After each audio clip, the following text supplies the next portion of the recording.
John, what's your favorite cell damage memory? Cell damage the game? Is there another cell damage?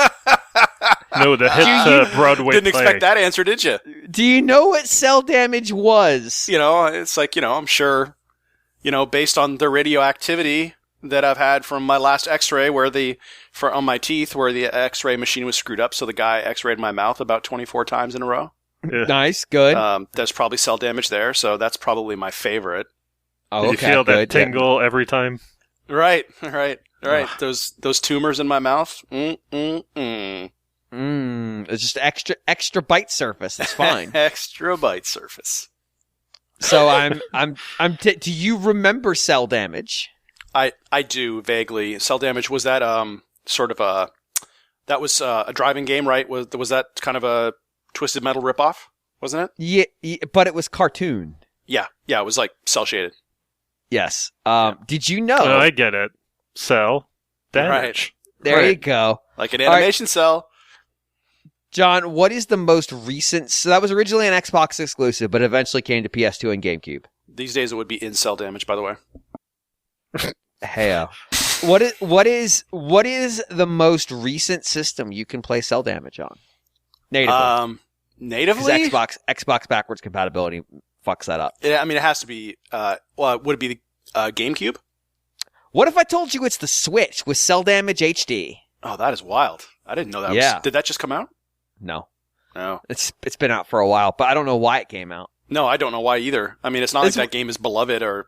No. Not like it was kind of like a B tier version of a vehicular combat game. Like it was. Was it a B tier version? Well, it was probably if you were to look at all of the what year is that from? 90 something. Or maybe... No. It was original Xbox. It'd be like 2003. Okay, 2000. Yeah. Well, if you looked at all of the other vehicular combat games on the market during that time, it would probably be your third or fourth choice. Yeah, it had a 65% on Metacritic.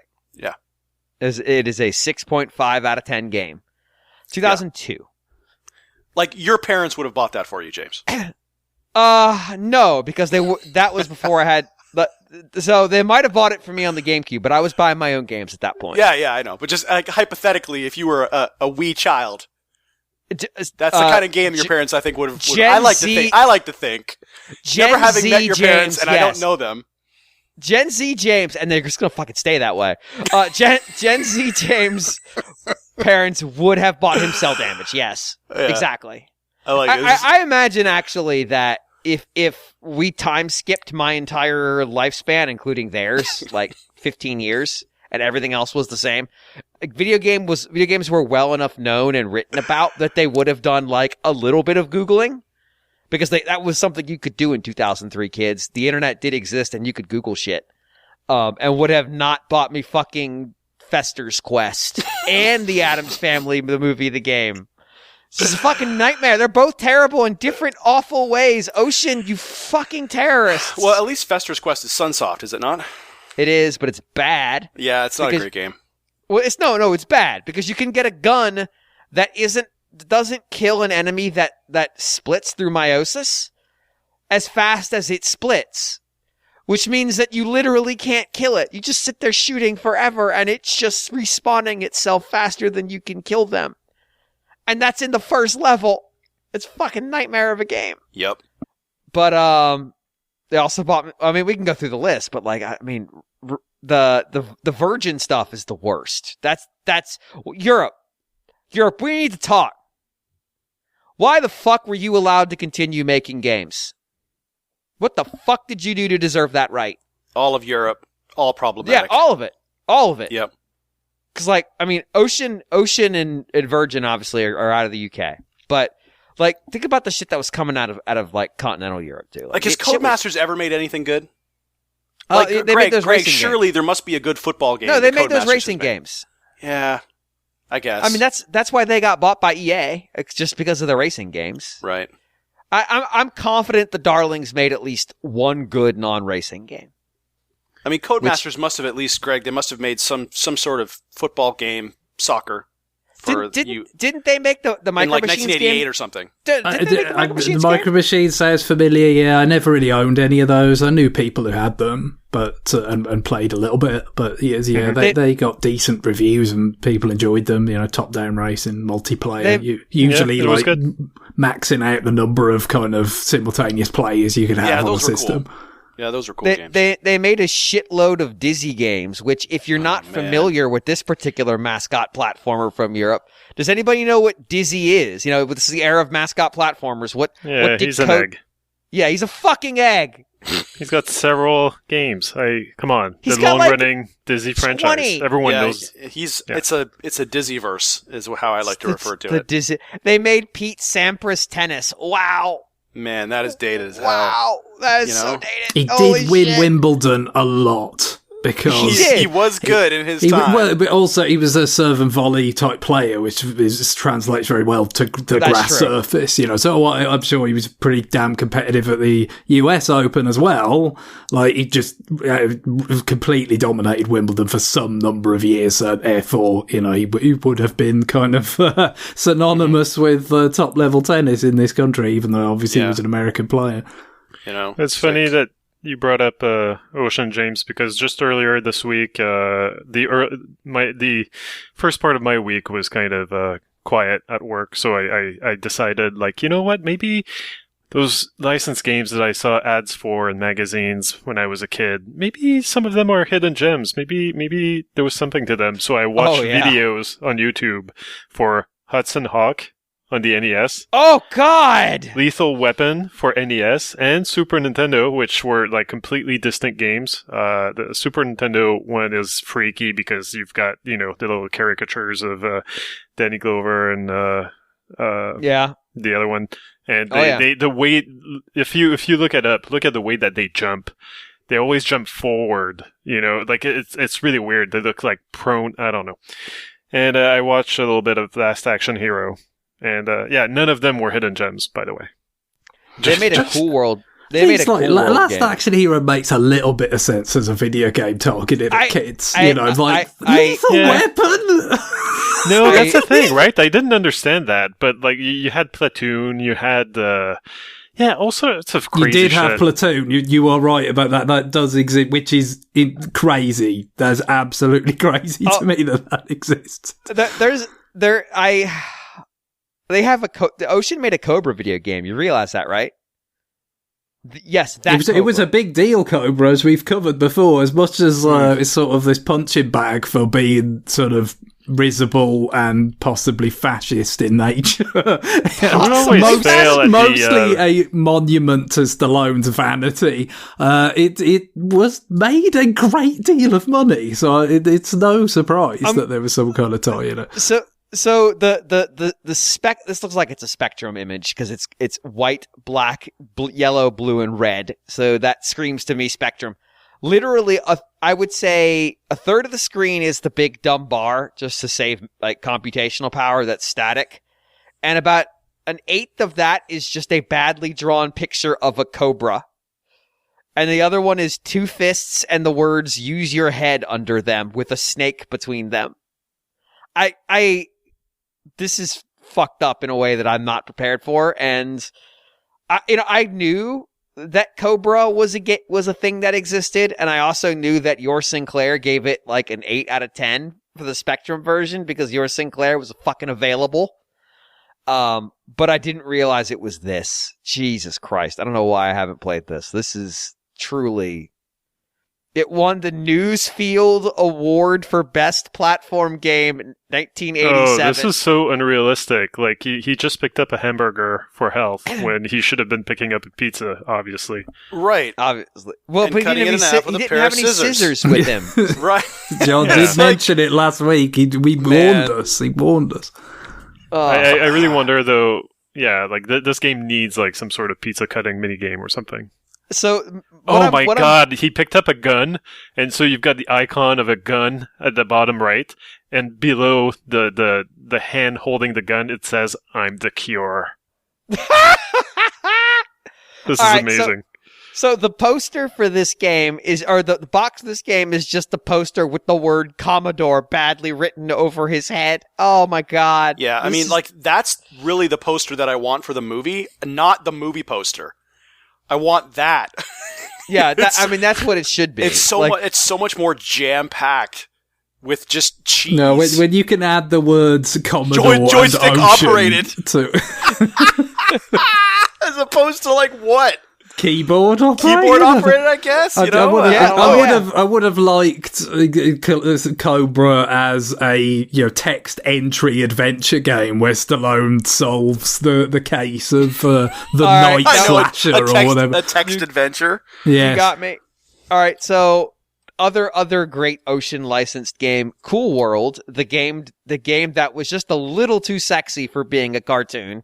Mm-hmm. Came out on this is a fucking list. Commodore, Amiga, Atari ST, MS-DOS, Game Boy, NES, and Super Nintendo. Jesus Christ. Why? This is another, we talked about this for the show. Movies ostensibly for children, but like, really? Darkman. Why would you make a Darkman movie? The context for this was Mannequin, by the way, for the listeners. The movies that were ostensibly for adults that were fine. puerile in character. I mean, Darkman is just post-Batman 89, basically. It's just like, they got Danny Elfman and said, can you do that again? And he said yes, with regard to the music. And yeah, it's a little bit more kind of, I guess, like, might be a bit more scary than Batman 89. It's Sam Raimi, like, when he was young, not long after doing, the Evil Dead movies and stuff. So it's got some of his kind of flourishes to it and whatnot. And, the villain keeps cutting off people's fingers with his cigar cutter and stuff. So, it's a bit legitimately more for adults, that one, but it's still, like, it's It's a lot in the same place as Batman 89, because that was huge. This whole week I've been looking for a hidden gem, and like, you just showed me a hidden gem in Cobra for the Spectrum. I can't believe this game. I'm looking at like a screen full of strollers that you have to shoot down before they bump into you. Nice. And just like ladies holding bazookas. So wait a minute, is this like was this originally going to be like a Naked Gun game? Because that just sounds like the Naked Gun parody of Untouchables rather than anything out of Cobra. Although I haven't seen Cobra. Speaking of the Untouchables, Ocean also made an Untouchables game. Yeah. Oh, please tell me there's the De Niro sort of baseball bat mini game. I mean, I had never looked at the Cobra game, and I guess that's on me. Like, knowing it existed should have been enough for me to go, well, I need to at least look at this. Mm-hmm. It feels like it would have been a great candidate for the summer of Too Hot for Games. Like, hey guys, I played Cobra for the Amiga ST. Are you fucking ready for this shit? Or the Atari ST, excuse me. Because the answer would have been, no, we're not ready for this. Please don't have this conversation. And I'd be like, nope, we're going to talk about it. I'm going to read you the review from Sinclair User, and then we're going to get started. Oh, God. It's amazing. Like Ocean made fucking garbage games. Like, just absolute fucking garbage. But then you would look at them and be like, but why? Why did they make this game? This game doesn't make any sense. This game is like the dumbest license why did you make multiple Addams Family games? So they made an interquel between the two movies because they made a game for each movie. We don't talk about the third movie because it's not real because Raul Julia is not in it. They made a game that I have a question about. And Greg, my question is, how viable would this game be? This came out in 1995 for the Super Nintendo in the UK. And it's just called Manchester United Championship Soccer.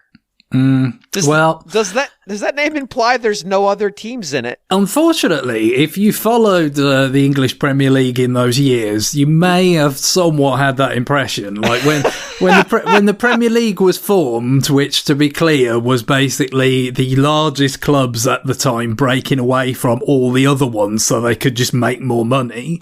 The first 9 times it was contested, Manchester United won it 7 of those times. Oh, okay. And very narrowly avoided the one of the ones where they lost to Blackburn, who won it on the last day. It might have been round about the time that game came out, in which case it's spectacularly ill-timed, actually. It's like the one time they didn't win. But yeah, it was all about the Man U owned the Premier League for its first decade and in existence, and they were still very relevant for quite a long time. Haven't won it for quite some time now. It's the manager from that time retired, and they haven't really been able to kind of find their way back despite spending a great deal of money. But yeah, depressingly, that probably did have a lot more purchase than it should have done. Because I mean, I remember when I was a kid in primary school, I was in the West Midlands at the time, so there was nowhere near Manchester, nowhere near the London clubs or whatever. Most people were kind of Aston Villa fans. That was the biggest team at the time, the most successful team anyway at that time, from the area. But like there were kids, that have their Man U jerseys, when they're playing in the playground and stuff. And then there was one year where someone particularly, just what a merciless glory chaser, actually got a Blackburn jersey after that one year that they won it. That's just like, that is true. I don't know whether it's admirable or not, to be honest. It's always so like gloriously shameless that it comes all the way back around to being like, fair play, mate, good for you. But on the other hand, it's just like enormously deplorable. I like that the game, so they released it in Germany as well as Lothar Matthäus Soccer, which implies that he's the only player in the game. He was a very good player. He was one of the best players in the world, and was a big part of the German team that won the World Cup in 1990. It's like Bill Laimbeer's combat basketball, where you can make, like, if you could make it so every player was Bill Laimbeer. But you can't, because the game won't let you have one of them unless you had Game Shark, which I definitely didn't do for the pure comedy of Bill Laimbeer fouling Bill Laimbeer.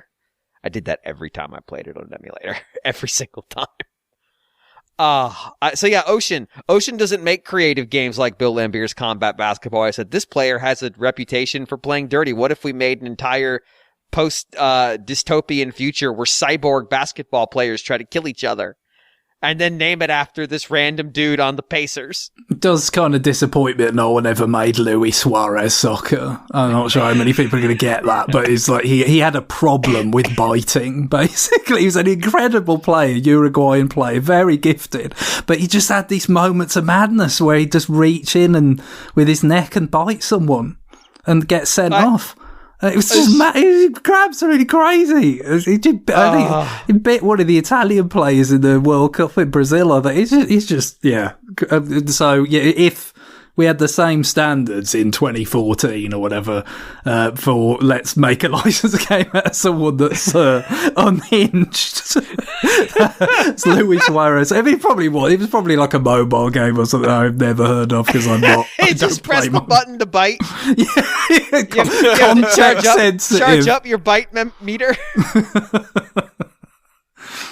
Try to get the bite in when the ref's not looking. But like, if you're playing against a really good player who has a reputation for biting people, don't you just try at one point to put your hand to your neck and go, "Ah, God!" And just this was before they had replay as well. So I mean, yeah, I think people would have been tempted. I have to say.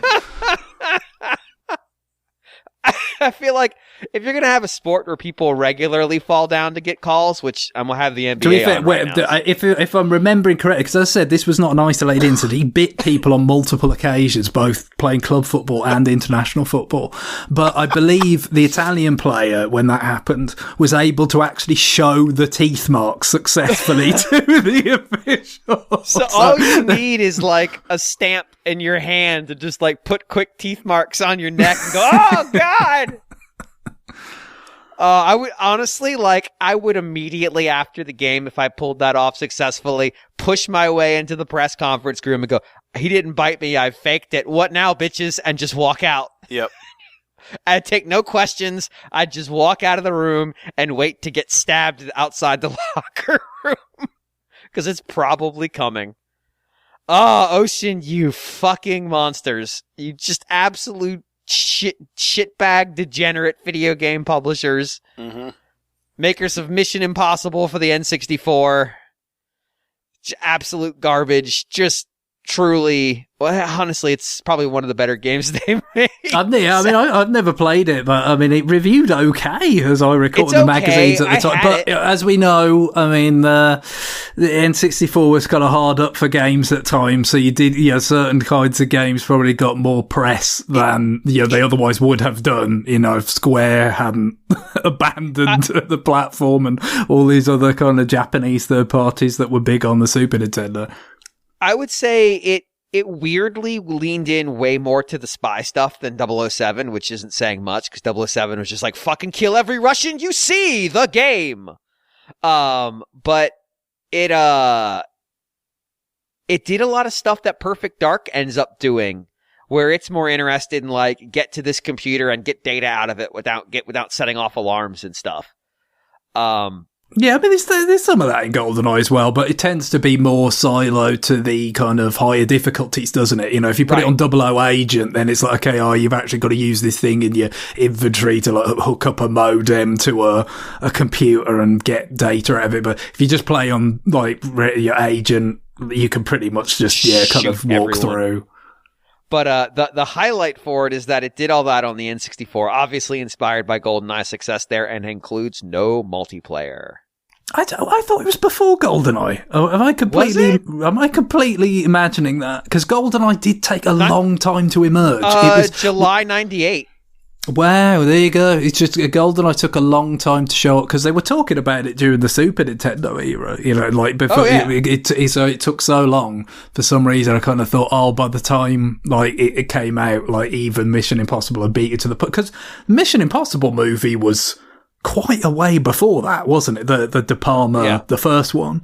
So they were both belated adaptations of the films in question.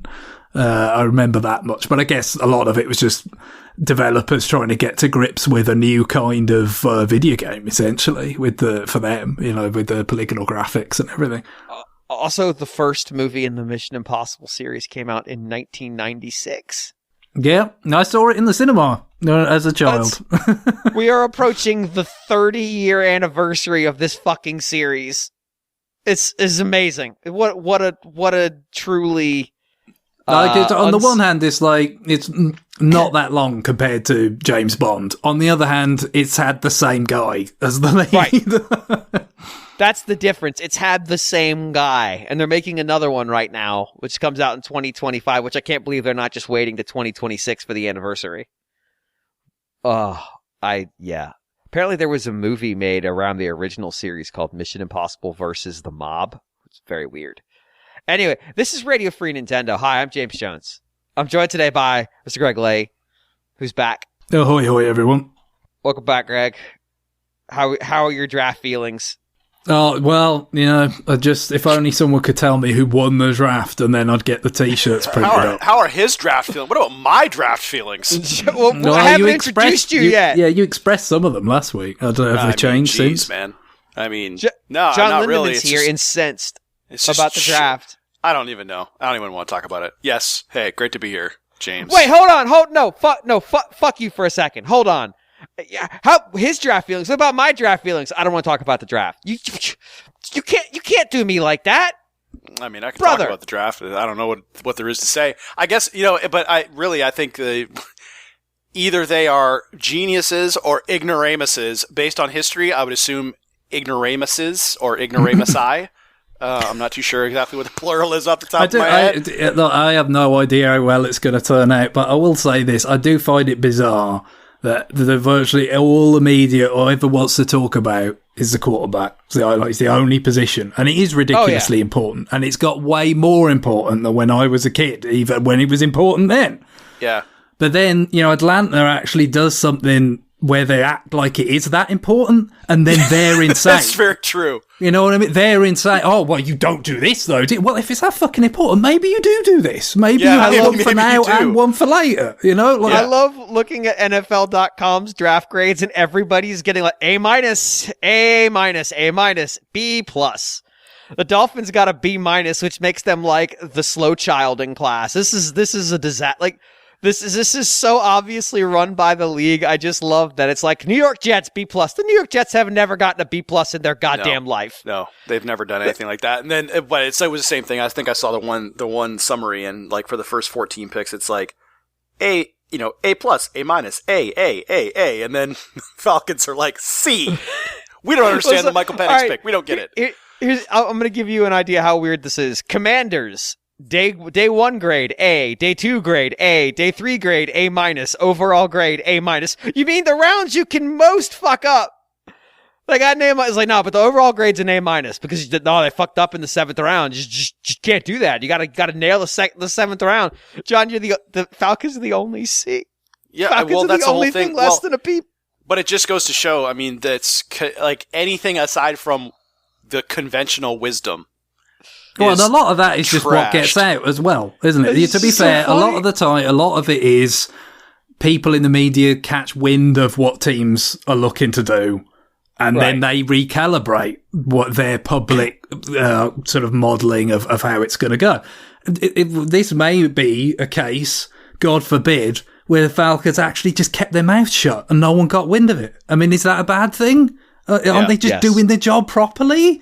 It's a bad thing for content. But then you get punished by, the commentariat for that, essentially. So although in the end, none of this matters. It's all fucking, as I've said before many times, it's basically the NFL, the sporting equivalent of E3. I mean, it's a load of hot air, pageantry and sort of, it's fun if you're into this sort of thing, but it doesn't actually mean anything until, the results start proving it. But it's just, I think it's kind of hypocritical to just constantly harp on how important the position is, and then someone invests in it at the highest level, and that's mad. I mean, the players can always not deliver that. That's true, but that's always going to be the case. But in terms of prioritize, I mean, when the rare cases where someone actually gets to sit behind a proven player, it almost always works. Yeah. Look at Green Bay. They've done it twice. So it's the idea that someone might want to replicate that so bad. I don't know. Yes. I mean, you could talk about injury history and how old he is and all that kind of stuff, but I mean, I don't know. Sure. No, you can pick holes in the individuals involved. Of course you can. But that's it. I mean, if you can get them in free agency, or if you can get them at 8th instead of number 1, like, they're not going to be perfect, are they? Like, there's going to be holes. But I just see. I'm kind of not as up on what's being said these days as I used to be, but it just seems out of whack to me. It is very funny. It's like, the quarterback is the most important position in pro sports.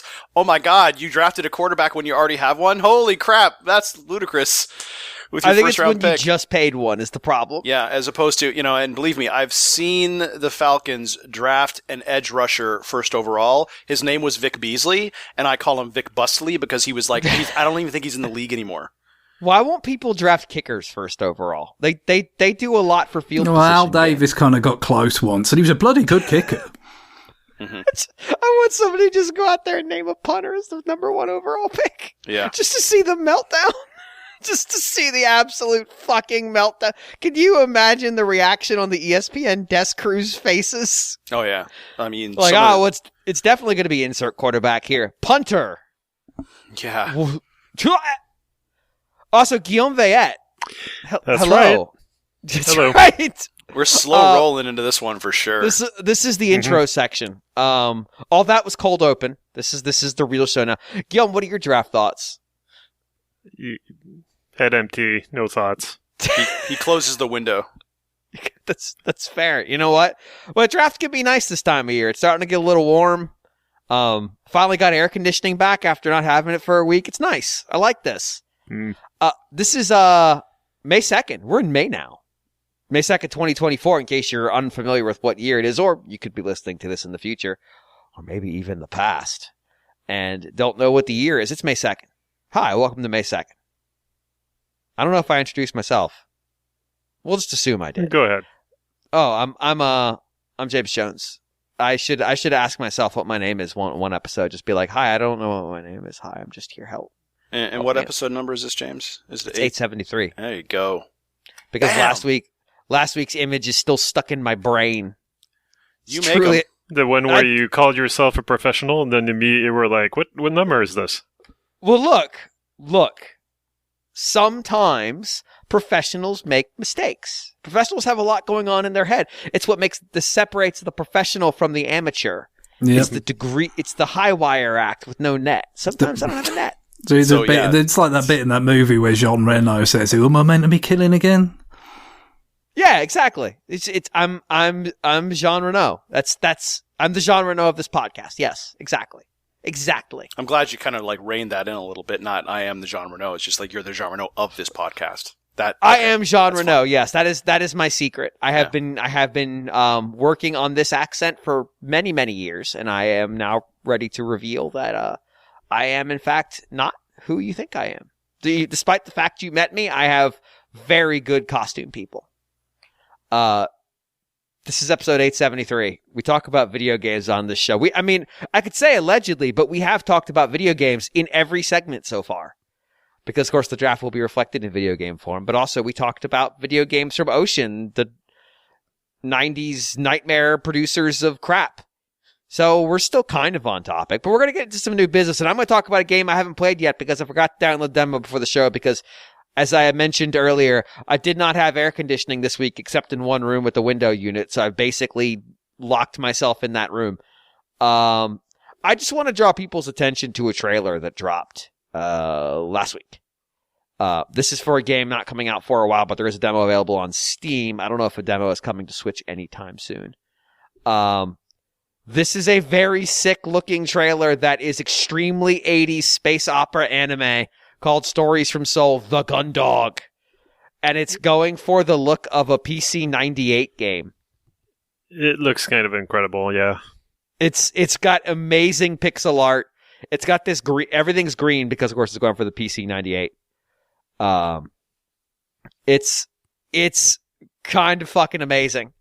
It's a point and click adventure game. There is a demo on Steam. I meant to play it for the show, but unfortunately, like I said, I have just when it's hot and you're miserable, that it just kind of slips your mind. But yeah, you should just go watch the trailer. That's it. Just go watch this trailer. It's fucking amazing. So yeah, that's on my list of game that's coming out that I see and I go like, oh, I want that game. And I say it on the show that I want that game. And then we all realize that game's coming out in like a year and a half. We've had a few of those. The last one was, of course, Unicorn Overlord. So this is now filling that hole because this game comes out in 2025. So I'm very sad about that, but that's okay. Apparently the demo is really good. People really liked the demo. So I'm going to go play that probably after the show today. That's all I've got for new business because I just haven't had the will to play video games in an unconditioned home. So I'm going to turn this over to John, who has a also space game with an even more insane title than Tales from Seoul, Stories from Seoul, The Gundog. John, yeah. What is your crazy title? My crazy title, actually, just let me make sure I have it right here. So this is kind of following on. You can see how my brain works, right? We were talking about Super R-Type last week. So we were. I was one might have described me as R-Type curious after that. I don't like that phrase. I picked up, you don't have to be comfortable with it, but you do have to respect it. No, I don't. I picked up R-Type Final 3 Evolved, which was on sale on the PlayStation Store. And this is actually, well, and it's a very curiously titled game because what it actually is a kind of definitive version of R-Type. Oh God, let me just get these bloody names the straight. Wikipedia page. I just yeah. Just go on fandom. They've got everything there. Yeah. No, I guess the problem is that R-Type Final originally, the first game, it was called R-Type Final. That's a PS2 game. And then many years later, quite recently, there's R-Type Final 2, which is a completely separate game, right? Yes. Mm-hmm. And then, but this R-Type Final 3 is not a separate game. It's like a deluxe edition of 2. So it's really, kind of violating the naming convention that they sort of established for this sub-series of R-Type, I guess you want to call it. Yeah, really what this should be called. 2.5 or 2.5. Or... Exactly. It should be R-Type Final 2 Evolved, if anything, really. It adds some... so it has everything from R-Type Final 2, and it adds a bunch of levels, apparently. So it's more of an expansion.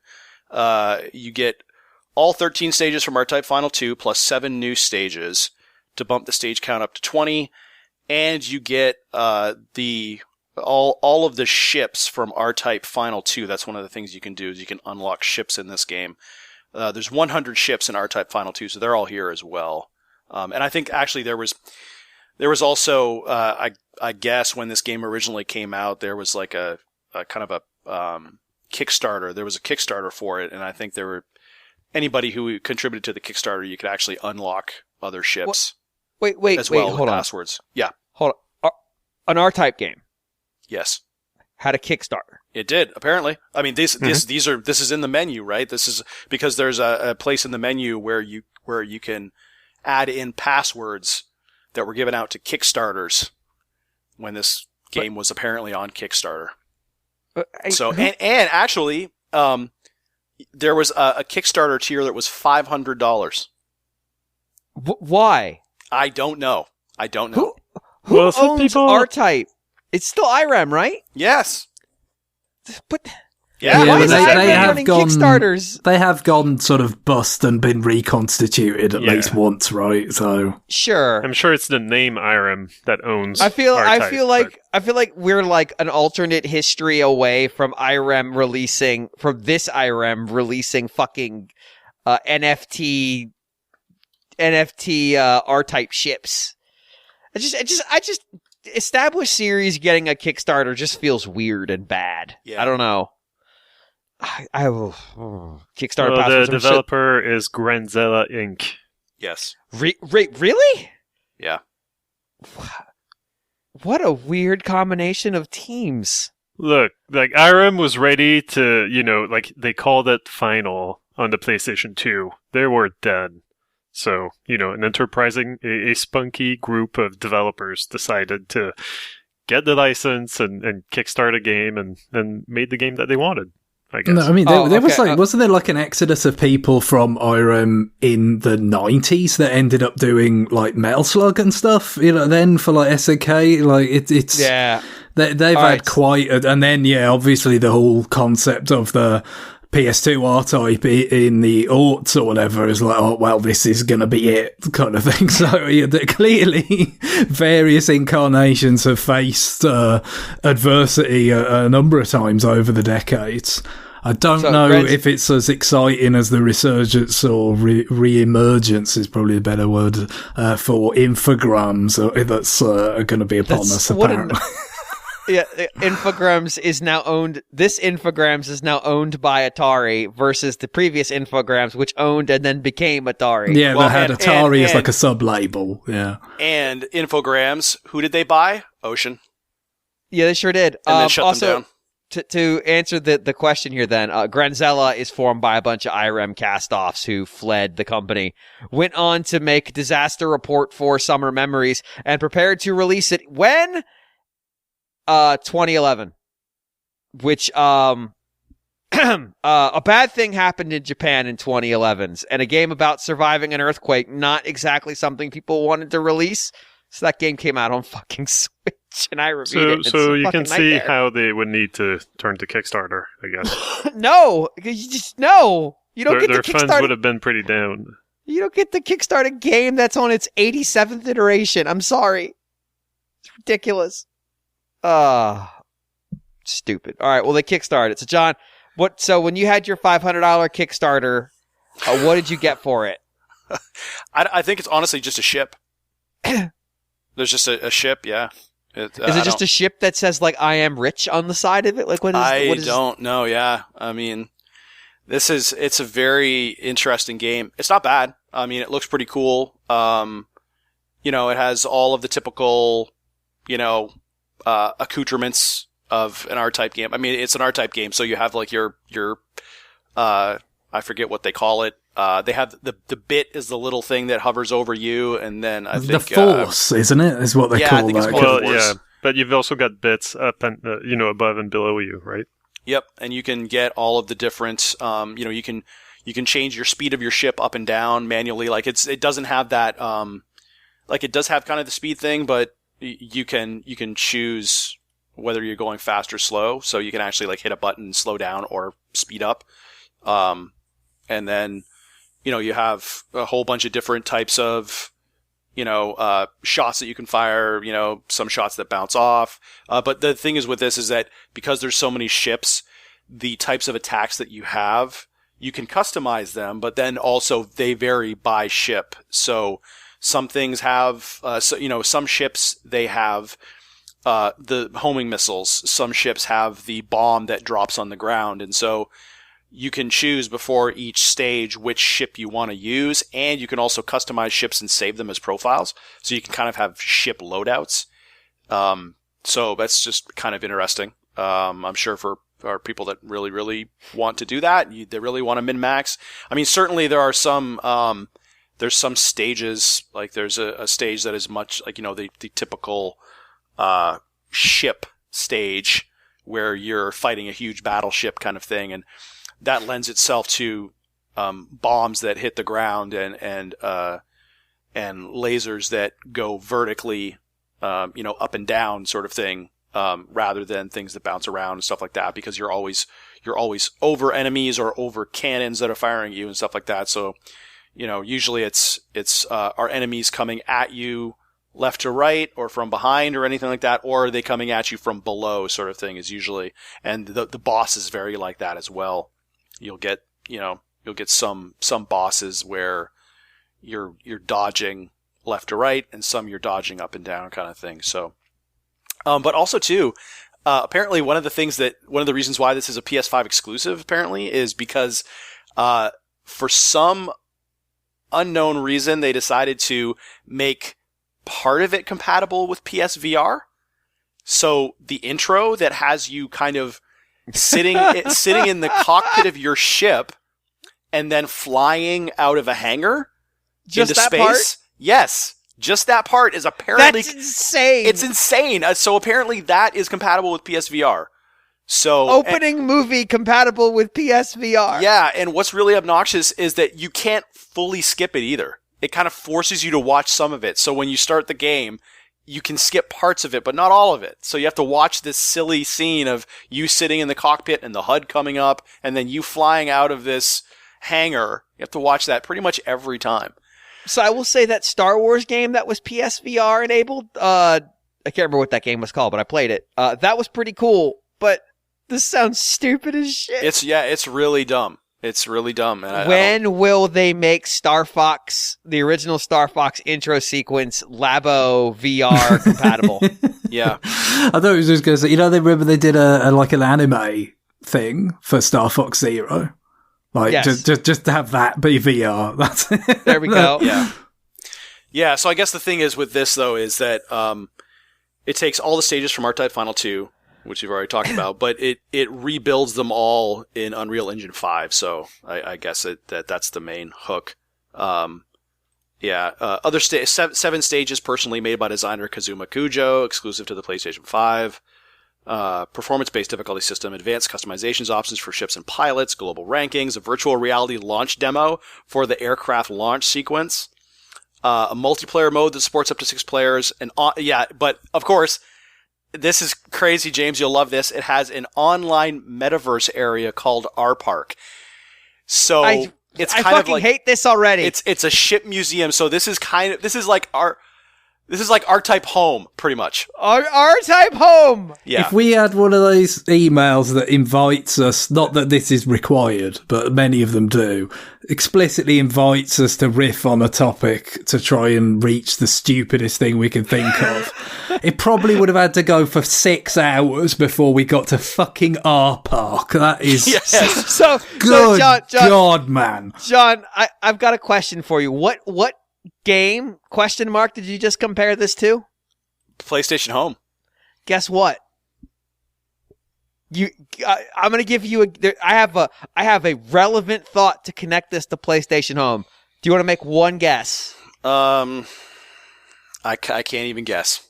Granzella worked on PlayStation Home. Wow. Yeah. Man, the rabbit hole is getting deeper. We just keep going. So this is our park, which is so. Well, wait, my have a couple. Alternate NFT theory is probably true. That's why our park's there, and then NFTs died like they should have. So they have a couple of things, right? So you have kind of your own sort of room that you can go into where you can display a couple of ships, but then you also have our park, which I think shows all of the. Is it R-Park? No, it's our park. That's the whole thing. It's called our park. It's not even R-Park, which would make sense. Just like R Park as in one word? No, it's 2 words. R space park. R space park, yeah. So well, that to fuck this up. Right. But there's also like a ship museum where you can go down to, you can like stand beside, you can look at the ships overhead, but then you can zoom down and like you can walk around them. So because there's so many ships, it makes sense that there's like kind of a ship museum, so you can look at all these things. And there's some pretty cool designs. But our park is hilarious because FYI, there's nobody in there. There's no one. I know that's hard. That's hard to imagine, but there is nobody in this PlayStation Home version of R-Type. Right? Mm-hmm. So, so it's kind of, I guess I haven't played this multiplayer mode. I doubt I could find any players for it. But apparently the whole idea is you get into this kind of PlayStation Home type area, and then and it has chatting, like it has text chatting and everything. Are you just standing in the text chat screaming hello to the ether? And there's no one there. I don't think I would ever see a soul in there. In fact, I think I'd probably have a heart attack if I saw anybody else come in. You should just get up on Twitch and just stream on the NWR Twitch stream like a marathon to see how long it takes for somebody to just join it. Yeah. So, so it's good. You should try to get banned from our park. That's what you should do. Well, that's the thing. Nobody else could report me because there's nobody there. Exactly. You just can't do it. Oh. So that's what I thought. I'm gonna sell weed via our park because no one will catch me. Right? So it's they're heavy on the VR. R-Type is apparently for VR. No, they're very light in VR. That's the problem. Is it V-R? Because it better fucking be V-R. For fuck's sake. Yeah. But then there's also, I'm kind of confused because, supposedly there's like the 20 stages in this version, but then also there's DLC, which is like additional stages. So I don't know if it actually goes up to. I seem to remember for the Final 2 release, they had DLC or updates or something that there was like remakes of classic levels from previous games. So I don't know, is that still DLC? Maybe you still have to buy that separately or something? I don't know. Yeah, so I mean, the point is like the base game of this is on Switch. Right, like Guillaume, you've played it, but did you not play the Switch version? I'm trying to remember. No, I did play the Switch version. You did play the Switch version, okay. Yeah, it was a library rental. I don't know how far I got into R-Park it. for you. No, exactly. No. That's the thing. We don't get that. If you're relying on Switch, you don't get the top line editions of VR Type and R-Park. Dash is optional. Just VR Type intro. It's intro. No, I don't want to oversell it, which is very much a risk at this point. This game is insane. Yeah, it is. So, what was that scrolling shooter that you and I played that was completely unhinged, where people were like talking about random shit the whole time? Oh, that was what was that? The one where they're constantly talking about coffee. Yes. Is that one of the Raidens? Yes. Yeah, Raiden it was 5, I think. No, it was Raiden 4. Raiden 4. Which it's also on Switch now. Yeah. What is it with these scrolling shooters and being completely unhinged? Yeah. What happened? When did they all catch the Parodius virus? Like what are we dealing with here? Besides the fact that I get to name the show about our park and our room now. Mm-hmm. Oh my god. So I don't know. I'm just looking at the DLC. I haven't played through the whole game, so I don't know if this is DLC that I already have or what. But I mean, that's the DLC. So the DLC has, I can't recall. I think I picked up the deluxe version or whatever. And so maybe this is just for the normal version, and then this is like the extra 7 stages. But there's a whole bunch of DLC in here. There's like some pretty golden stage names too, like Stage X 4.0, Warship Out of Hell. Warship. That's a fucking metal album. It's great. It's bound to be one of those giant battleship levels. It's just like, is it one that already existed, or is it some sort of fancy new one? Yeah, exactly. But also stage. I personally, my preference is Stage Y 6.0, which is Pluto Outer Base Glitnir Strategic War. That's personally my favorite. That's just the name of a random Switch game on the eShop. I know. I think these things are just randomly generated. John, you failed to give us the phrase "our museum." Yeah, right. Yeah, our museum. Sorry, I forgot about that one. That's what it's called. But also, just when I want to calm down after maybe a hard day at work, I prefer to play Stage Z 7.1, which is Summer Evening. Oh, good. No, it's nice. Yeah, it's very nice. Very nice. Very calming, soothing. It's a very soothing battle against the Baido Empire. Yeah, here's the description of our park, which is just as unhinged as you would think it would be. Our park, comma, then a new line. Why is it on a new line? Nobody fucking knows. A metaverse space where our fans get together.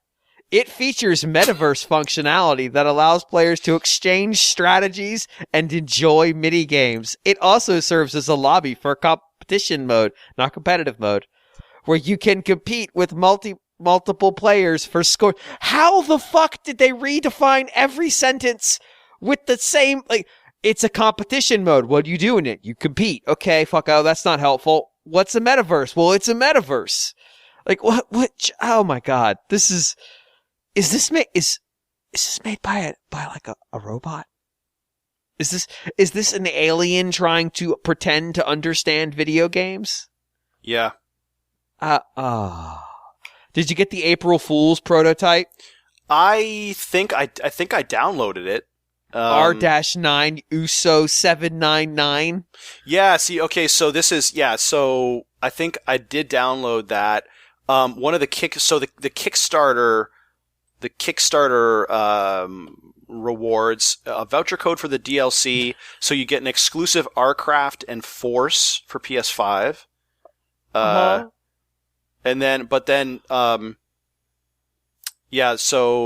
included in the DLC. Okay, so you get the R9 USO 800 April Fools, which is different from the one that you just said. What's that one? $7.99.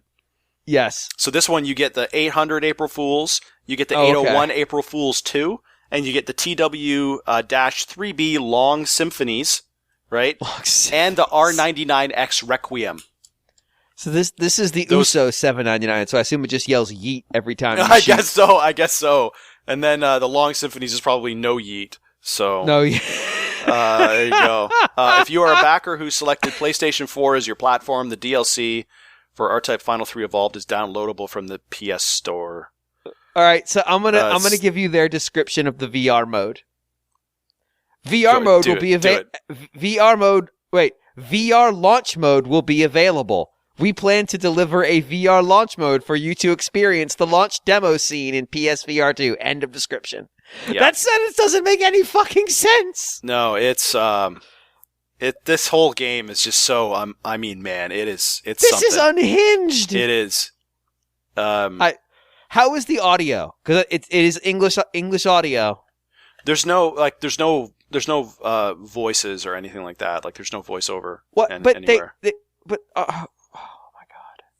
All right, so they list the languages of this game. audio, English, Japanese, text, English, Japanese, French, Italian, German, Spanish, simplified Chinese, traditional Chinese, Korean. You're telling me there's no vocal track? No, there's no. They could have put whatever language they want in there then. They could have put every language in there. Fuck it. Oh my god. This game this goes too deep, John. It does go really deep. Yeah, so how did you settle on this? Well, that's the thing, like I like R-Type games, right? And so I was always curious about R-Type Final, and I think there's actually R-Type Delta, I think. But anyways, so R-Type Final. Yeah, Delta's the PlayStation game. I don't know whether 1. They use it. And that actually, I think, was, because I was wondering about this when we were talking about Super R-Type. It was a PlayStation exclusive. I don't think it was any arcade version, or because you had a few of those back then, like G Darius, like that was an arcade game and a Saturn game and a PlayStation game. But I think R-Type Delta was just a PlayStation thing, so it does have a kind of something of a history of association with the PlayStation platform, but these exclusives are still baffling to me. Yeah, this is so weird. I guess So just looking at this FAQ page, this is it's so Japanese. It's so Japanese. It doesn't make any sense. So I guess so there are like all those stage passes. So R-Type Final 2/3, the way they lay it out is so weird, but so the original R-Type Final was 13 stages. More than 100 ships, and it says other various elements. What? Like, can you not? You're selling me the game. Can you not tell me what those other various elements are?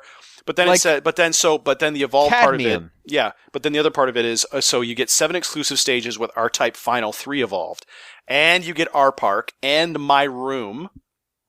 Can I not have My Room? Yeah. Can I skip My Room, and then please? The launch sequence VR, which was DLC, I guess. Whatever.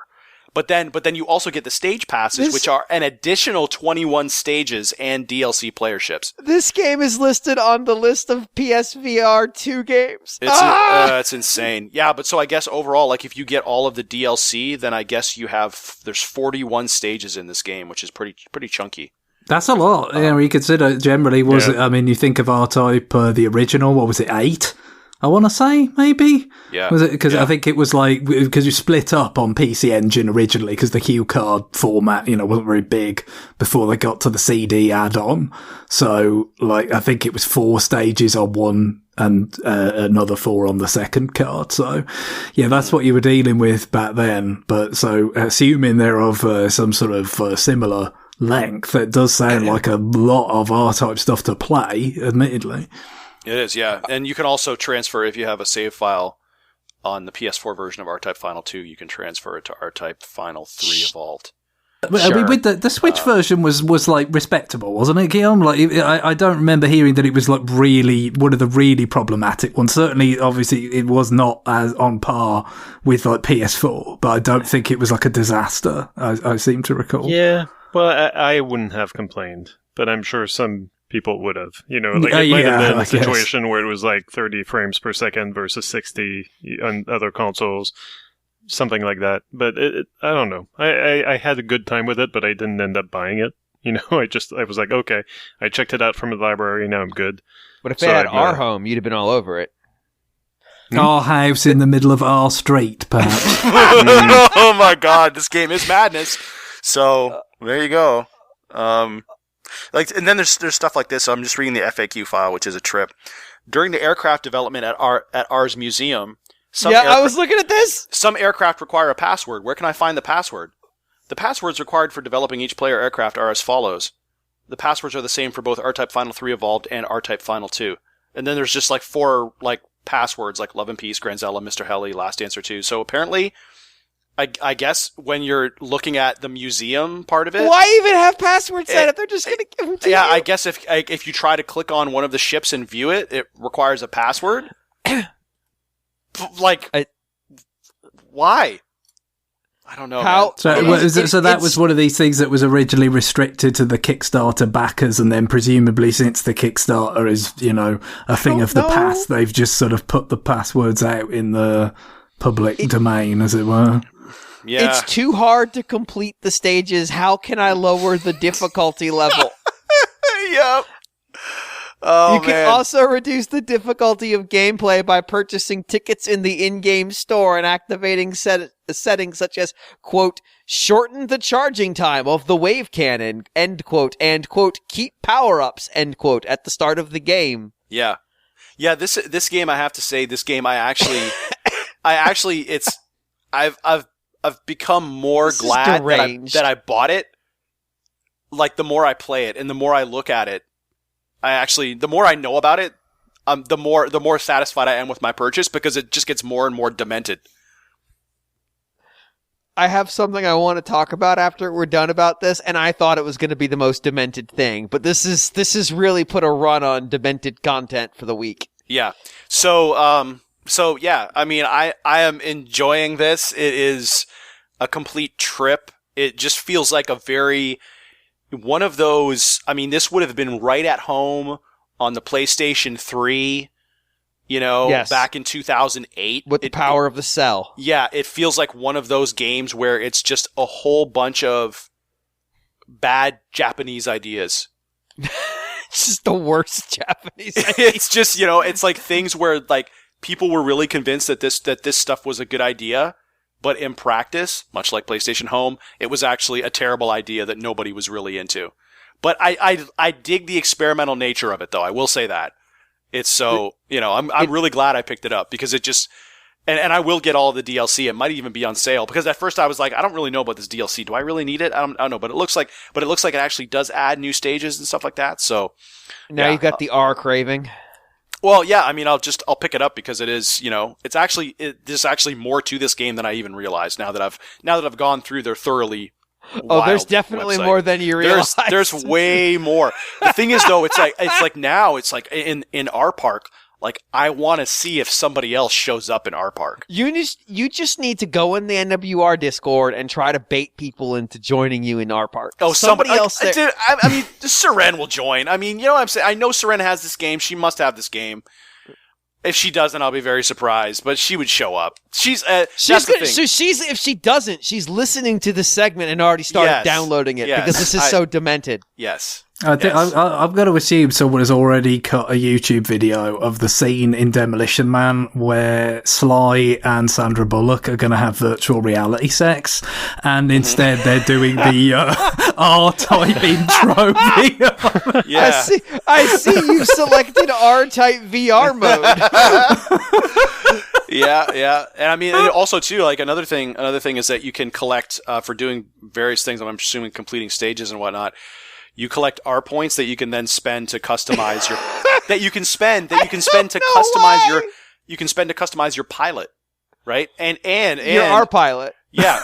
So you can change what suit and helmet your pilot has when they walk around in the R museum and in our park.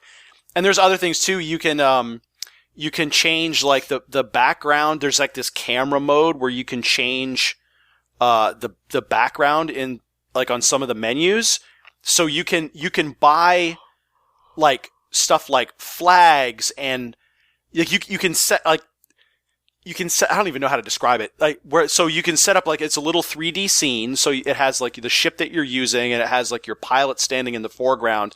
And in the background, you can buy items to place in the background. So for example, you can buy like a flag, diorama. It's kind of like diorama mode where you can place like a flag in the ground and then you can place like a tent and a fire, like it's a campsite. So it's your pilot standing in the foreground and in the background there's a campsite and then you have your R9 ship sitting there and you can take a picture of that and set that as the background for some of the menus. Why is Granzella like this? I don't know. I really don't know.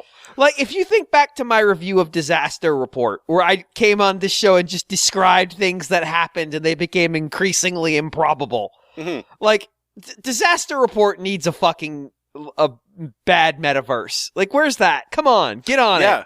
And I mean, you can decorate, you can unlock, different logos and decals for your ship. So, you can sort of make it look like, how like on the old fighter planes, they would have like, a set of like jaws on the sides of it. You can do stuff like that, and there's various logos from the kind of factions in the game or whatever, because I'm sure this has an incredibly deep lore that I don't even want to get into. But you can. I hope it's got an anime OVA. You can. It wouldn't surprise me. But yeah, like you can decorate your ship with that. So there's a whole bunch of kind of unlockable stuff that you can use to personalize your fighter ship, and you can also change the colors of your ship. So personal RIs. I don't know. I'm trying to make it work here. Yeah. So there's just a lot of weird stuff in this game. It's a very weird game, a very Japanese game. Dangerously Japanese game. But gosh darn it, you gotta love it. So that is R-Type 3 finally evolved. We've spent an hour talking about R-Type. That's the thing. The more you start digging into it, the more fascinating it gets. What the fuck is this episode? Yeah, it's just so there you go. I guess it's exclusive to PlayStation 5, this version of it, so. Which is also listed in their FAQ. Will you release this for PS4? Which we will not be releasing. Yep. Unfortunately, we will not be releasing this. That's your call. You can't say, and then it's like, your own decision. And then they're like, yeah, feel free to play R-Type Final 2 on Switch or Xbox. So, but that's the thing. So originally I was going to pick this up on Xbox, but then I started kind of going down the rabbit hole a little bit, and then I saw R-Type Final 3 Evolved on the PlayStation Store, and I said, well, what's the difference? And there you go. It said, well, and then I read a review of it online, and it said, don't buy R-Type Final 2, because this is effectively a definitive expanded edition of R-Type Final 2, even though it's called R-Type Final 3. It's really not. It's not a sequel. It's just an expanded edition of R-Type Final 2, but yet they sold it for full price. So they did. So if you bought R-Type Final 2, there is really very little reason to pay full price for this game, because you already own a large chunk of it. But you don't own the R Museum. No, and you don't have R Park, and you don't. I guess the 21 DLC stages would be new. So you buy the opportunity to buy more stuff. Yeah, because I guess compared to R-Type Final 2, it would be, you did have the 7 extra stages, I think, in R-Type Final 2, but man, yeah, it's just weird. But yeah, so, man. I don't know if I love this or I hate this. It's something. It is something. I guess the answer might be both. This is wild. All right. Like, I just love the fact in the FAQ, the question is, what is the difference between the previous title, R-Type Final 2, and R-Type Final 3 Evolved? And in order to explain it, they have to have a diagram. Like, how many series have a game where they have numbered them and have said, what is the difference between 2 and 3 in this series? And the answer is, well, not a lot. Yeah. Normally, a number indicates a significant departure. Mm-hmm. Mm-hmm. A departure. There we go. I got there. Not here, my friend. So there you go. R-Type Final 3 Evolved. Learn to love it. We've had one game of new business and we already need a break. But it was something though. No, you're right. I'm just going to leave you with this because I don't think we have the capacity for the kind of demented behavior that I wanted to speak about here. If you are not aware, Limited Run Games did a sale of 3DO prints of D, the game D, the horror game. You could buy a copy of D to play on your 3DO. I am serious. Why would you do that? Well, is it? Because people have been getting them now. And it's a fucking CDR with someone in marker writing D director's cut on it. That's terrible. Yeah. That's truly awful. But it gets better. Because if you know the 3DO, it had no CDR reading protection because that wasn't a thing when it came out. So it's very easy to burn copies of games and just play them. Except the other thing the CDR didn't have is good quality. The 3DO didn't have is good quality control. And so of the 3 companies that made 3DOs, Gold Star and Sanyo units have particularly shitty CD lasers and have a hard time reading CDRs, rendering them basically unplayable. Also, CDRs experience disc rot in like 3 to 5 years. So, good job, limited run games. They've now promised they'll send people real copies. What the fuck? I thought that was going to be the most demented shit, but no. Like, the fact that we have somebody making CDR games in the year of our Lord 2024 is already beyond the point of parody. But you came in here with the fucking R-Zone and the R-House. And you're... Did you just say that they promised they would send real copies? Well, that's what they're saying now. Right. Okay, so because people have complained. How does that work? Like, how do you send people CDRs, and then you're like, after the reaction, oops! Oh right, I didn't realize that wouldn't pass. I didn't realize people would be upset. Let me show you a picture that somebody took of their received copy of D. Like, that's just a fucking CDR. It's amazing. Wow. We didn't know you'd be upset about it. If I didn't know any better, I would think, like, that's a hairy butt that's been drawn on this thing. I'm trying to figure out what it is. It does appear to be a hairy ass, yes. But truly, the hair on the cheeks, not... anyway. No, yes. No, an outwardly hairy ass, to be specific. Not an inwardly hairy. But anyway, that's enough just absolute nonsense for a segment. For a whole episode, to be honest. We have a whole other segment to do. So we're going to take a break. And when we come back, I'm hopeful. I'm hopeful that we'll get to something that's not us talking about Time Cop for the Super Nintendo, but I make no promises. So stay tuned for that.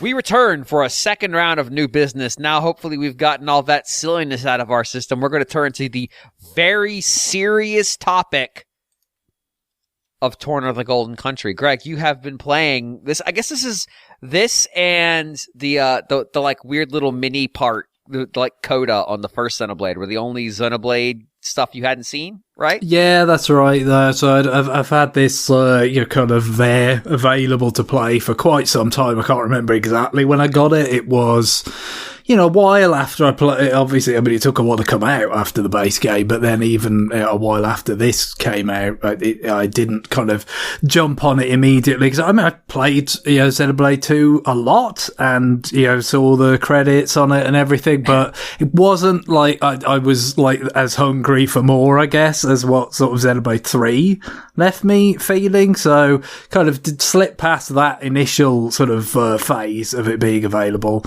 and then kind of just time went on. Eventually, it was on sale for the kind of Nintendo, max discount of 30% off. So it's like, well, I may as well buy it now. It won't be cheaper than this.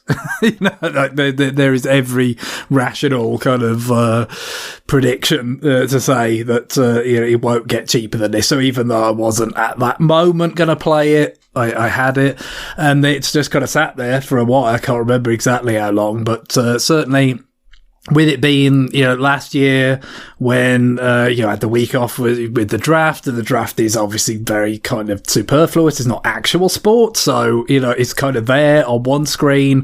The kind of second screen RPG playtime is kind of ripe for that to happen.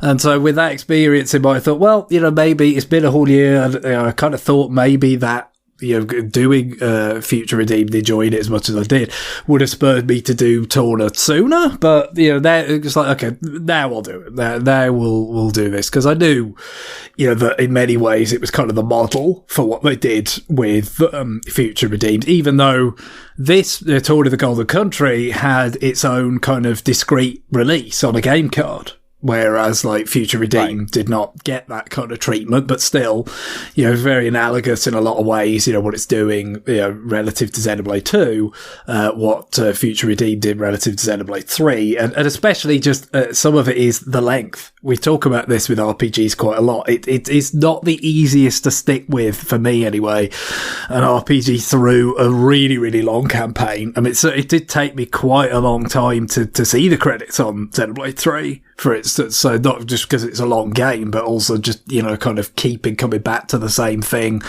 over and over again. Whereas when you're down to something like this or Future Redeemed, which is, I think I saw the credits on this about after 20 some odd, maybe 25 hours. And that was being like quite thorough with extra kind of quests and stuff. But, I hadn't done everything.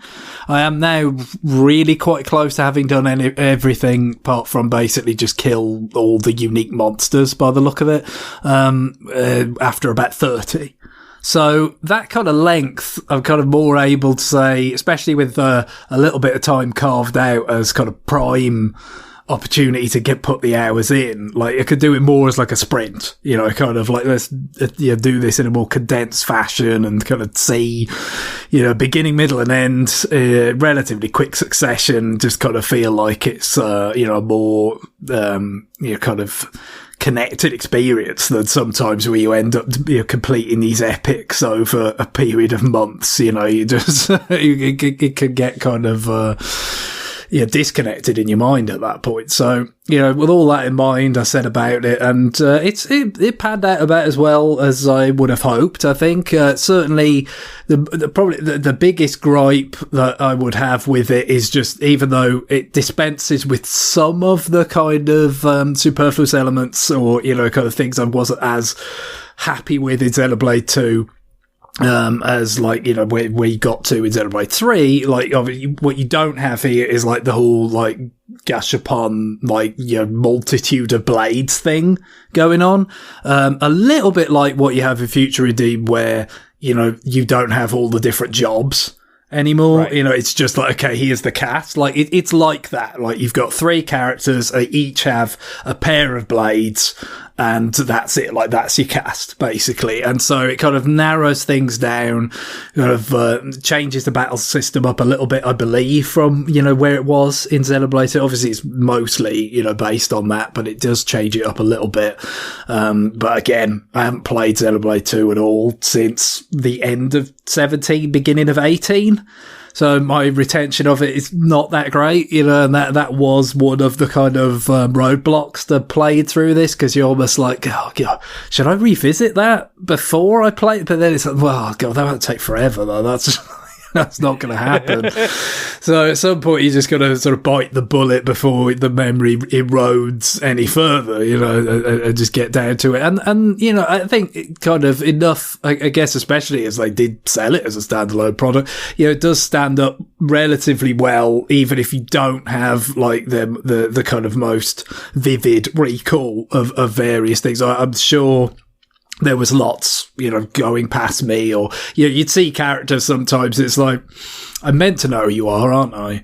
But I'm a little bit, kind of, and then eventually, playing through the game and then some of the connections, it's like he was actually bringing back now. He's like, oh, okay, I remember this element of the narrative in Xenoblade 2 as well. So it was kind of a neat way of kind of revisiting that game without actually doing it, in a way, even though obviously the Torna in question from the title is like a unique continent, essentially, that was not in that game, and again, somewhat analogous to what was done with the region in Future Redeemed as a sort of follow up to this.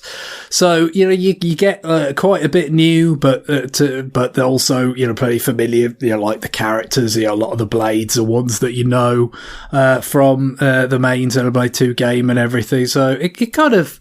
Yeah, it ended up striking a nice balance, and even though, I'm sure there was a lot of references that I either was missing completely, or at least missing some of the significance of them, it wasn't to the point where you couldn't appreciate the main narrative that was being told here, on a significant level. But also, gameplay wise, like I said, that sort of riff on the battle system and stuff, so they kind of explain it, I think, narratively as just this idea for Laura, who's like kind of the protagonist essentially, who's the driver of Jin, who's a really important character in Xenoblade 2.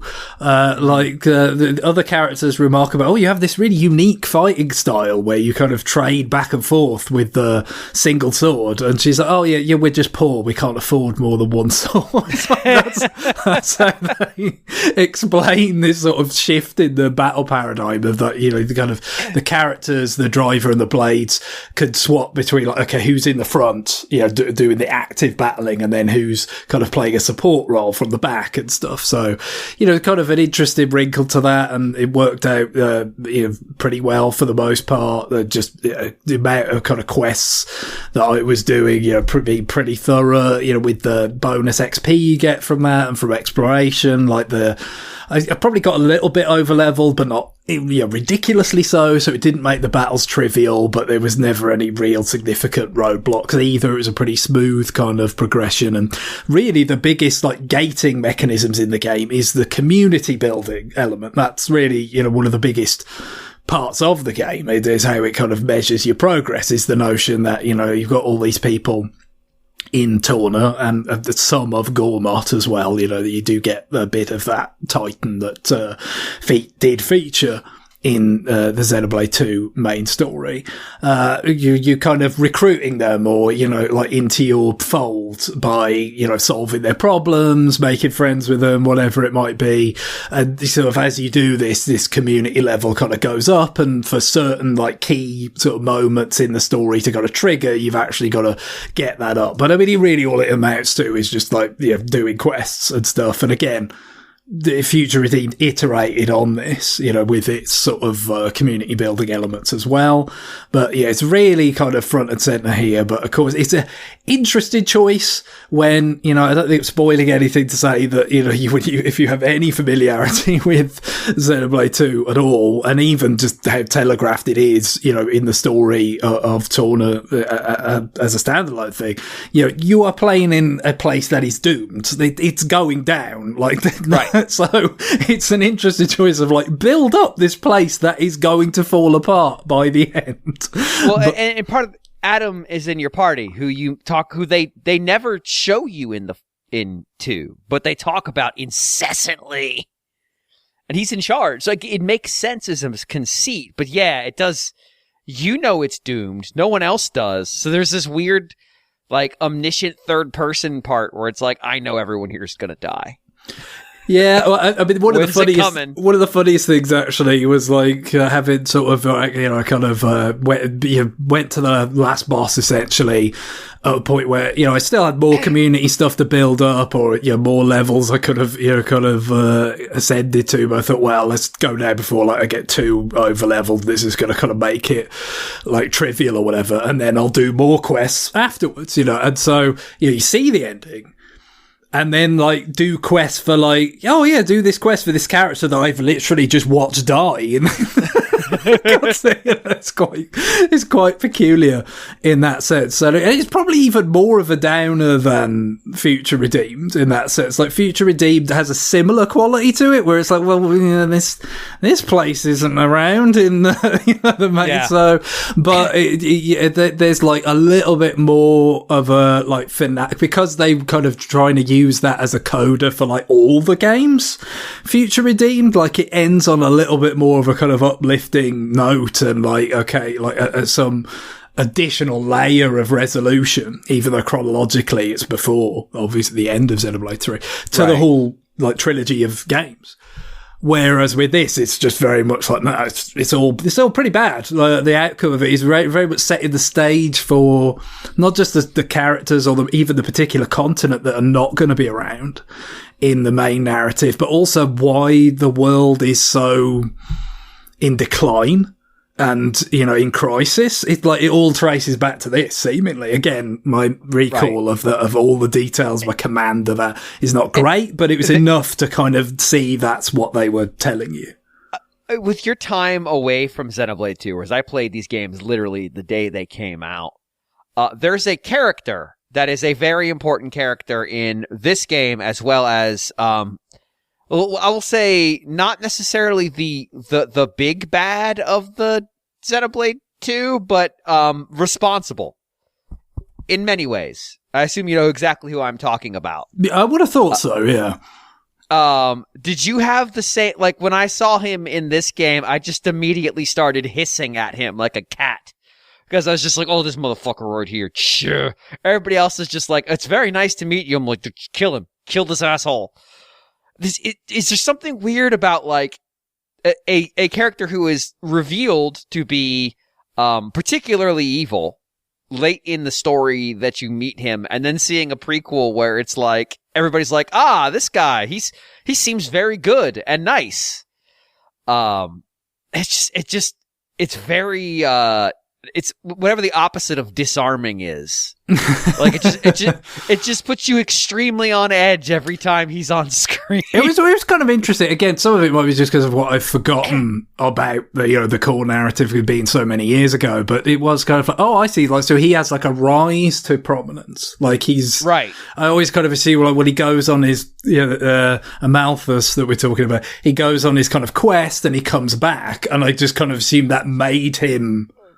You gave him the station that he has in the main narrative, which it does, but you see here that it's in stages. Like, he kind of it allows him to advance that. Yeah, it allows him to kind of advance up the ranks.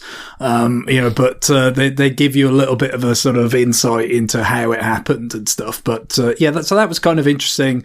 It kind of felt like it could have been fleshed out even more. Like, it's something that if this were a kind of campaign that was playing out over the length of the main one, where it's going to be more in the sort of 80-hour range, you really could have, like, kept going back to that and telling more of it.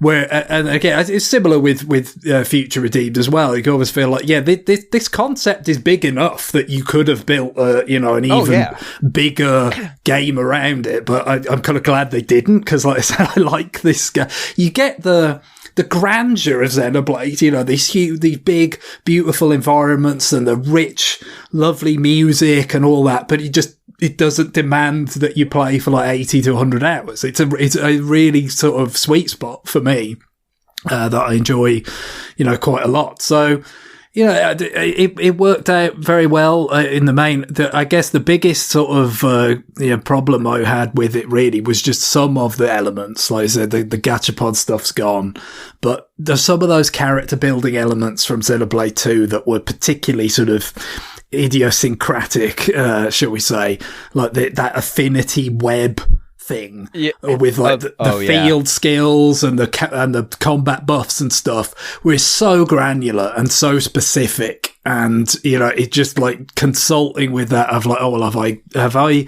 done this thing 15 times yet, or have I collected this many of these other things, or it's so granular that I given Mithra 11 kazoos? Yes, that's probably the worst of them all, is the pouch items and like that kind of stuff. Like, but you've got to give her desserts, or no, well, in this case it's going to be a very specific kind of salad.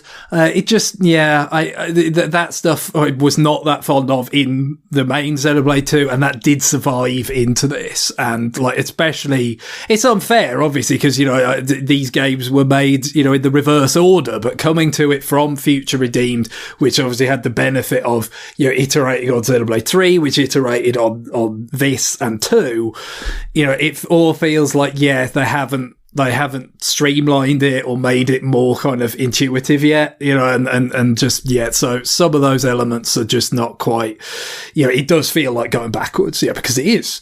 And that it's hardly any kind of deal breaker there, but it just, the some of those things, like, for instance, I think relatively early on, really, I was meant to have kind of amassed a particular set of, the pickups that you get from the harvesting spots, which itself is like a bit of a slow thing, because it's like, the character art's got to come up and tell you that they've got a level 2, mining skill or whatever, and then the pickups appear. So that also felt a bit going backwards, but I was meant to have kind of amassed these things to make something to fulfill a particular quest, which then allows you to harvest some mechanical parts and then like do other quests that are based on harvesting mechanical parts. And I'm like, well, I'm going around and I'm finding these harvesting spots and I can't get anything out of it. So this is clearly a quest I should have done and I just haven't done it, right? So, okay, let's put that right. And I said, this is what I'm missing. I'm missing a particular kind of wooden item, a particular kind of wood that you can get from the tree sort of harvested spots. And it's got to be from the Gormott part of the game, right? So let's go to Gormott, wander around, explore, harvest a bunch of wood stuff. I do this for a long time.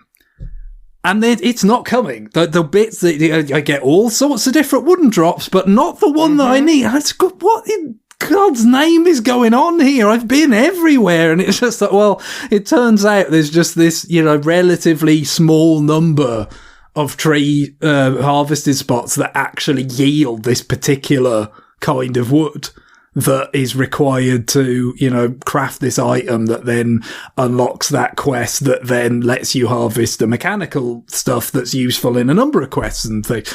It's just like that. Yeah, that kind is like, oh yes, I remember some of these kinds of irritants from Xenoblade 2, and some of them have survived into this. So that's really the worst thing I could say about it, really. But overall, the environments, the kind of the combat, the soundtrack, all of that. It's exactly as you'd expect, and very much worth filling in the gap. If for anybody, that has a similar kind of gap that I had, maybe you could wait until it's on sale again if you haven't bought it yet, because I assume it will be one day. Not terribly often, really, but every now and again they tend to put those on the 30% discount. And I think even if you've got a bit of a loose grip of how it all fits in, the execution is strong enough that it's worth doing. Yeah, they said at the time you could play Torna first, but they strongly recommended against it. And I mean, it gives away a lot of the twists of Xenoblade 2. But I do think they make very smart use of like, we're going to show you something that should be extremely ominous for you if you've played Xenoblade 2, and the cast is going to say, "Oh, that's lovely," and you're going to sit there and go, "No." Laura, who is actually a really nice character, like I really thought she was a fun character to have around. There's a lot of her that comes through in Xenoblade 2 that makes everything else extremely ominous as a result.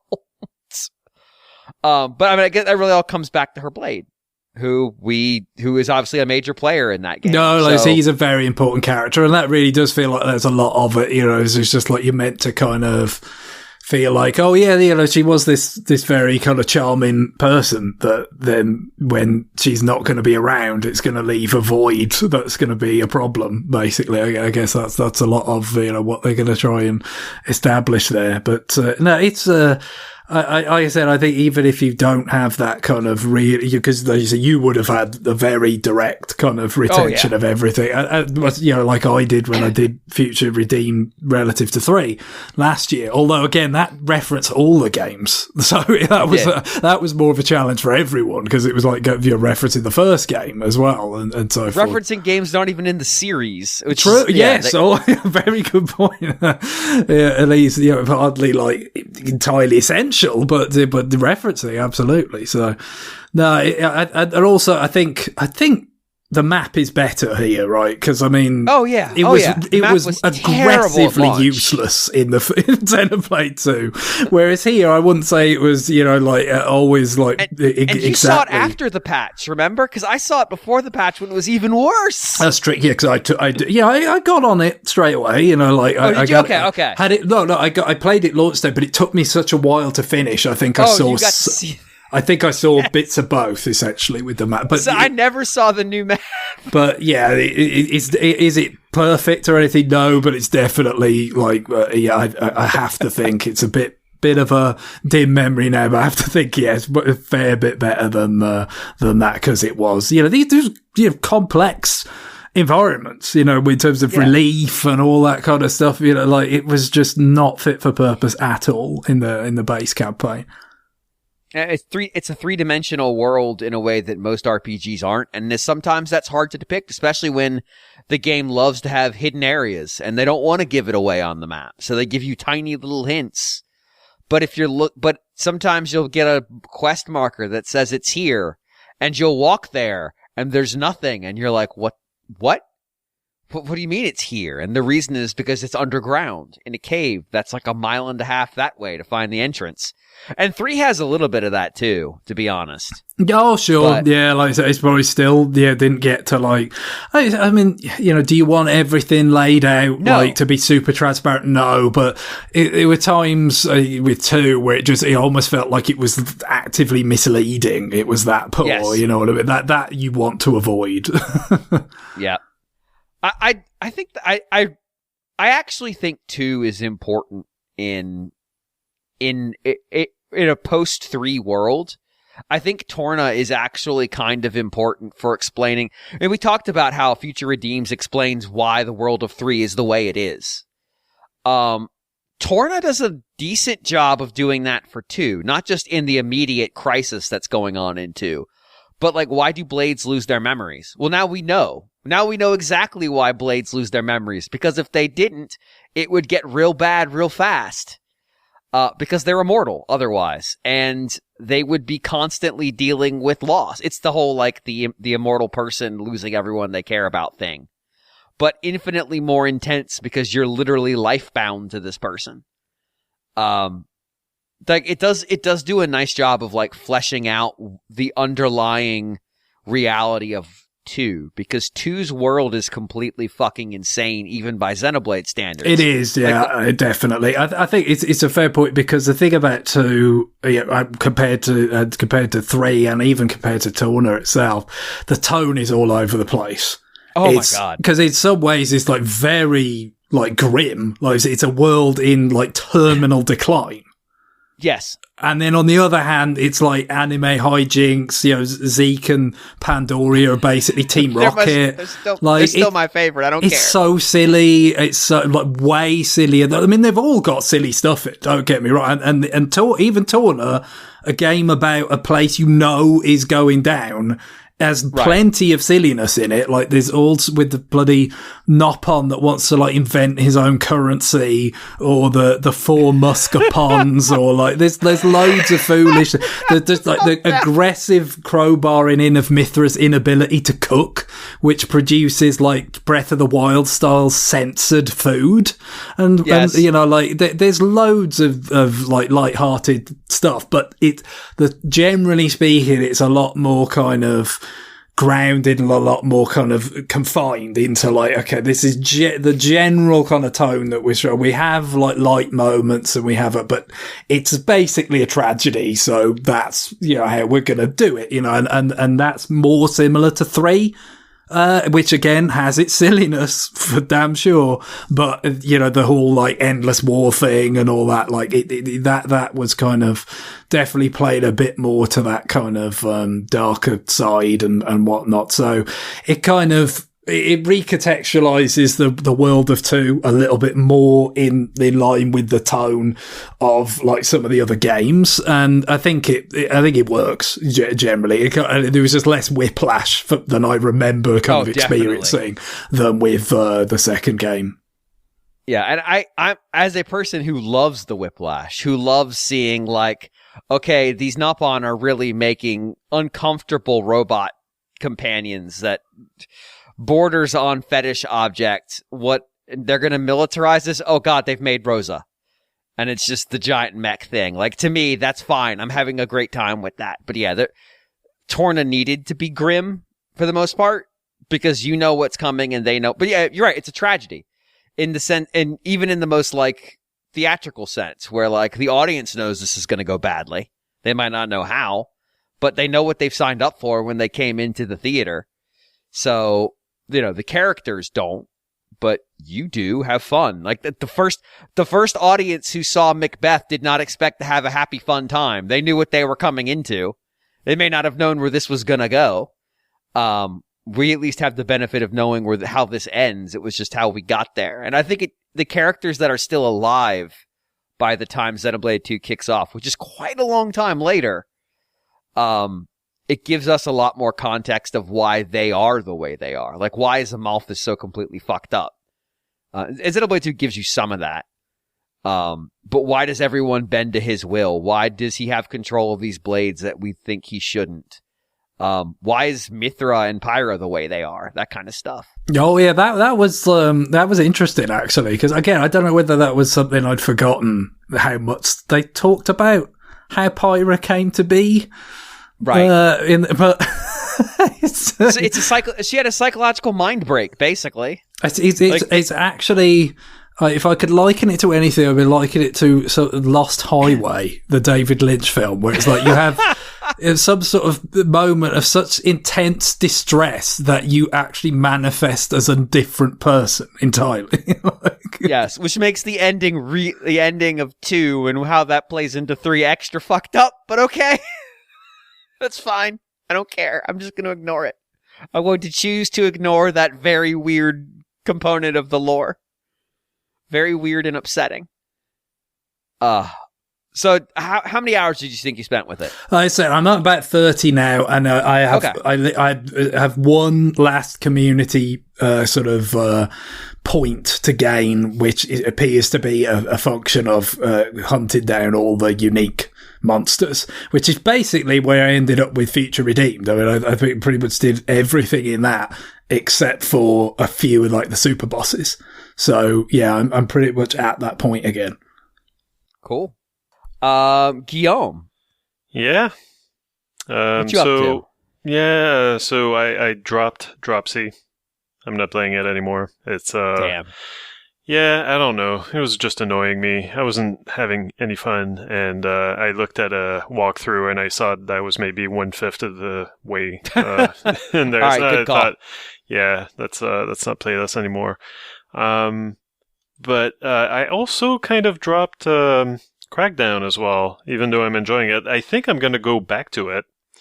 But for now, like I did hit, like, okay, I finished the first area, the first gang. Like I faced their boss, and I died a few times, and so yeah, like you were right, it does get harder. And I've read that like it gets a lot harder than what I faced so far. Also, when you get to the third and final gang, and I think that's not what I wanted to. That's not what I signed up for. I think part of why I enjoyed playing as much Crackdown as I did is that, like, that initial shock of like, oh, this is actually more fun and plays better than I would have thought. And I'm having fun jumping from building to building. And also the other part of it was like, okay, and the enemies aren't annoying like in Spider-Man. But it's a little bit too much kind of acrobatic open world gaming in one shot, I think. Maybe I'll go back to it, but not right now. And then I was kind of excited about starting Eiyuden Chronicle 100 Heroes, the new game by the creator of the Suikoden series, who died recently, just a few months ago, I believe. Or did I make that up? No, yeah. You're right. Like right before the game came out. Yeah, so that's kind of sad. Well, it is sad. It's not kind of sad. But yeah, like, so, this was like a kickstarted game. The creator of Suikoden made or led was director on the first 2 games, Suikoden 1 and 2, and then left Konami. And so this was kind of one of those cases where the creator of a series creates a spiritual successor with the serial numbers filed off. But like you've played Bloodstained, you know what I'm talking about. But yeah, like and took to Kickstarter to get it funded, etc. A long time ago now. Yeah, and I didn't, I don't do Kickstarter, so I didn't contribute to it. But the game was coming to Game Pass, so I was like, I downloaded it ahead of time. I was pretty excited for it. Like, you've been able to download it for Game Pass for the last month or so. So like I don't know, it felt like they were gearing up for something, I was hyped for the game, but then I read the reviews came out, and I didn't read any of them except for Jordan's on Nintendo World Report, and the score was a 5 out of 10. So I was like, and a big part of that is that the game on the Switch does not perform very well. So I was like, well, that's a bummer. Thankfully, I can just try this game on the Xbox, since I already downloaded it for free. But just technical problems don't explain a full, a 5 out of 10. And I read Jordan's review, and my heart sank a little bit, because the stuff that he points out is definitely stuff that I know would annoy the hell out of me, kind of like a boring and lifeless overworld, but more like the kind of, he mentions how annoying menus are and how dealing with equipment is. You cannot unequip stuff from your characters unless they're active in your party.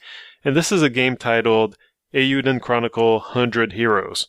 Yes. So you've got 100 heroes that presumably you need to equip. Maybe not all of them. They might not all be usable in battle, because this is, again, the spiritual kinds of successor to Suikoden. So Suikoden is it was on the PlayStation. It was this game where you had to reunite the 108 Stars of Destiny, they were called. Right.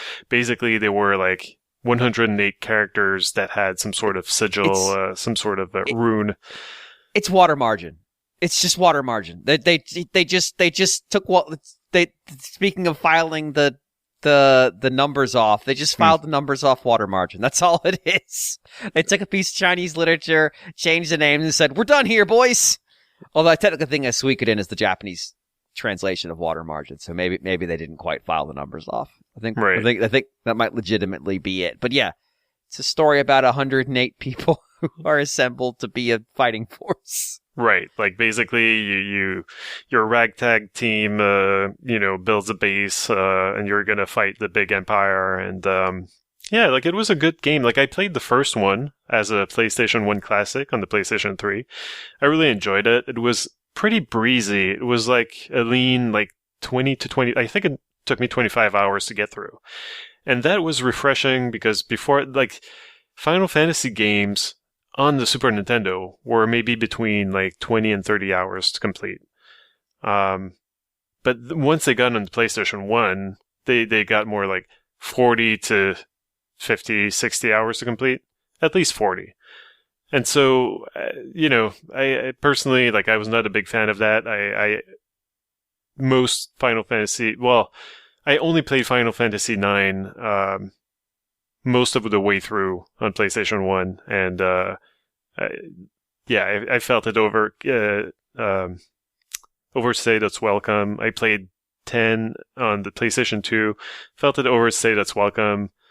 Anyway, so I was a big fan of Suikoden just being 20-25 hours long. Suikoden 2, very highly regarded game, generally considered one of the top RPGs that you could play, was a lot longer. I haven't looked at how long to beat, but I think it's, you're probably looking at 60 to 100 hours or something. I don't know, something crazy. And I played through some of it. It came out late as a PlayStation 1 classic on the PlayStation 3 because it was a kind of a troubled release, and especially a troubled port to or localization. It was very there's an entire village, I believe, that they forgot to localize. the dialogue for. And also, there's like this thing where you could import some data from Suikoden 1 to Suikoden 2, like so some of your save, would affect something in Suikoden 2, your save from the first game. But that feature was buggy, and so you had, I think, like if you didn't name in the first game your character with a name that started with D, you were kind of fucked. From what I understand. So get the D. Yes. Yeah. So I didn't stick with Suikoden 2. Anyway, so I was excited for this release. I thought like maybe this is going to be a good version of this concept from the original creator. I'm excited for this. I liked the first Suikoden. Maybe this is going to be more of that good stuff. And like I started playing it, and it's just not exciting me at all. The beginning is very slow.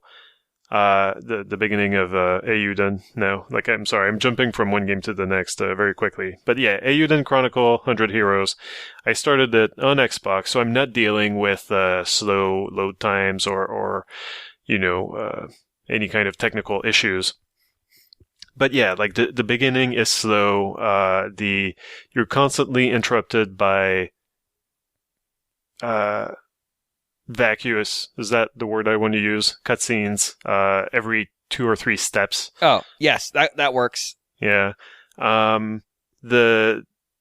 The dialogue is voice acted, but the voice acting, like, it seems professional enough. Like, no one's recording this. Like, it's not Bob from The Office recording the lines. Like, it's professional actors, but they all seem to talk too slow to my liking. And it kind of gives it like a very kind of a cartoony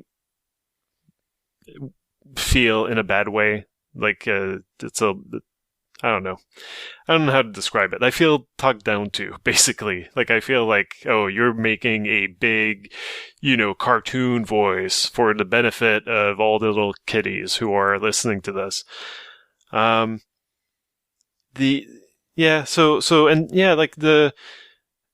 haven't run into problems with the menus yet because I don't have to use them very much so far. But I have noticed that... sorry, what have I noticed? I took notes here because I always... I'm going to blame our room for erasing whatever memory you had here. It was a good job we had a break, to be fair. If you'd asked me straight away to do Torna thoughts after that, it's like, did I play Torna? The only thing that's real to me there is... Well, so what I have noticed, what I have noticed is that the menus are strangely sticky. I haven't had to deal with them too much, sticky? But the times I have, well, it's not responsive. Like you go to the select your team menu, and you think like, well, I pressed down, I know I did, and yet I'm still like on the top line here. And then I press down again, and this time it worked. And like this happened multiple times, and I don't know if I'm just like too much in a hurry to get through the menus, but it doesn't feel right. And when the menus don't feel right, and you're going to be in those menus for a long time, it doesn't feel good. And another weird thing that this game does that I'm kind of surprised that they would make a retro style RPG with this problem, but they did, and I don't understand it. It's that the first city that you're in, and I have to assume that it's going to be a problem in every city, but the first city that you start in is incredibly large and very empty. And so, in old school RPGs and in Suikoden 1, the houses are bigger on the inside than the outside. Some of that, some of that is because back in the cartridge days, they had to save space, I'm sure. I'm sure that's one of the reasons. But in Suikoden, I think that was started as a cartridge game that they moved on to a CD. But like with a CD, like if they had wanted to, I assume they would have had the space to make the exterior of buildings as big as the inside. But they didn't do that. And I have to believe that's because they recognized correctly that that would have been a bad idea. Because then you make like huge towns that take forever to go across, and you just don't get anywhere, you know? But this game does that. Like it's got vast, like, I don't know, like it's got like these big streets, and you keep like running down them, and there's nothing for you to see or no one to talk to. And then you get to the end, and there's a cluster of NPCs that don't help you in any way, but they do have a line to say, and they say it to you, damn it. Just to make it look populated. Yeah, kind of. Well, there are... I live in this entire block by myself. Yeah, I don't know why games like do this. They do dress it up with like NPCs that are walking about, and that you just go through them, and they might mutter something to themselves, like you see their little speech bubble as you pass by them. Yeah, kind of. Yeah, that's effectively what they are. Except, yeah, like they're very concerned about like what their menu is for today. And then the other identical NPC traveling right behind them is also wondering, like, they wonder what's on the menu for today. And so, like, they populated, fake populated the town with these NPCs you can't interact with. But then you've got these clusters of this NPC is immobile. You can talk to it. And so you talk to them, and they have nothing really to say. Unless maybe down the line they're going to be someone that you can recruit in your team. And yeah, so that's NPCs. There's also shops, and they're not all in the same place. So you've got, the same problem here. You have like a little cluster of shops on one end of the town, and then all the way across, you've got a few more shops on the other side. And it takes you like 45 seconds to travel from one set to the next. It's like, why? And your base, the base where you're going to do most of your like moving, like changing your party members at, or it's also the inn where you stay at, where you recharge. That's not at the entrance of the town. It's all the way in the back. And so, yeah, it just like... That's how towns are laid out. Yeah, it just feels like a poorly thought out RPG overall. If that's the first impression that it makes, like, I can't imagine that it's going to get better. And according to Jordan's review, it doesn't. So that's I think I'm just going to be aggrieved the more I play this. So again, like, I feel kind of bad. Like, I want to give it a fair shake, but already I'm annoyed, and it's probably best for me to just like press that eject button right away, and maybe play Torna, which I've had, like it's been setting my backlog for a while, or Xenoblade Chronicles 3, who knows? Like I do have other RPGs I could be playing, so I think that's what I'm going to do. But yeah, like the string of games that I really can't get into, it has really made me wonder, like, do I even enjoy games right now? But I don't know. Like, I'm sure I'm going to find something at some point. Crackdown, and if not, I'm just going to keep playing Crackdown, I suppose. Oh, okay. Yeah. Crackdown 2 is waiting. Well, I've heard that one's bad.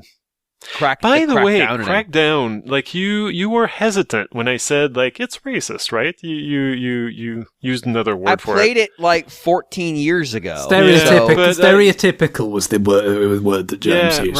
Right. So let me refresh your memory. No, but like, because I just played the game, I think I'm going to stick to my guns. Stereotypical. I think I can safely say it's fairly racist, because I finished the gang Los Muertos, who are, kind of South America or Central America inspired, quote unquote. The other gangs are Russians, and then the last gang are from East Asia. And yeah, so I entered their territory before I should have, but I still managed to hear what they were saying. And yeah, like, they were all talking with like heavily accented Asian accents, I suppose. And that's something that's in this game. Like the Los Muertos, all the gang members, very, very, what's not accented. What's the word I'm looking for? Whatever. Yeah, like exaggerated, a lot of them caricatures. Affected. Yeah. Does that work? Like an affected Mexican? Very stereotypical accent. Yeah.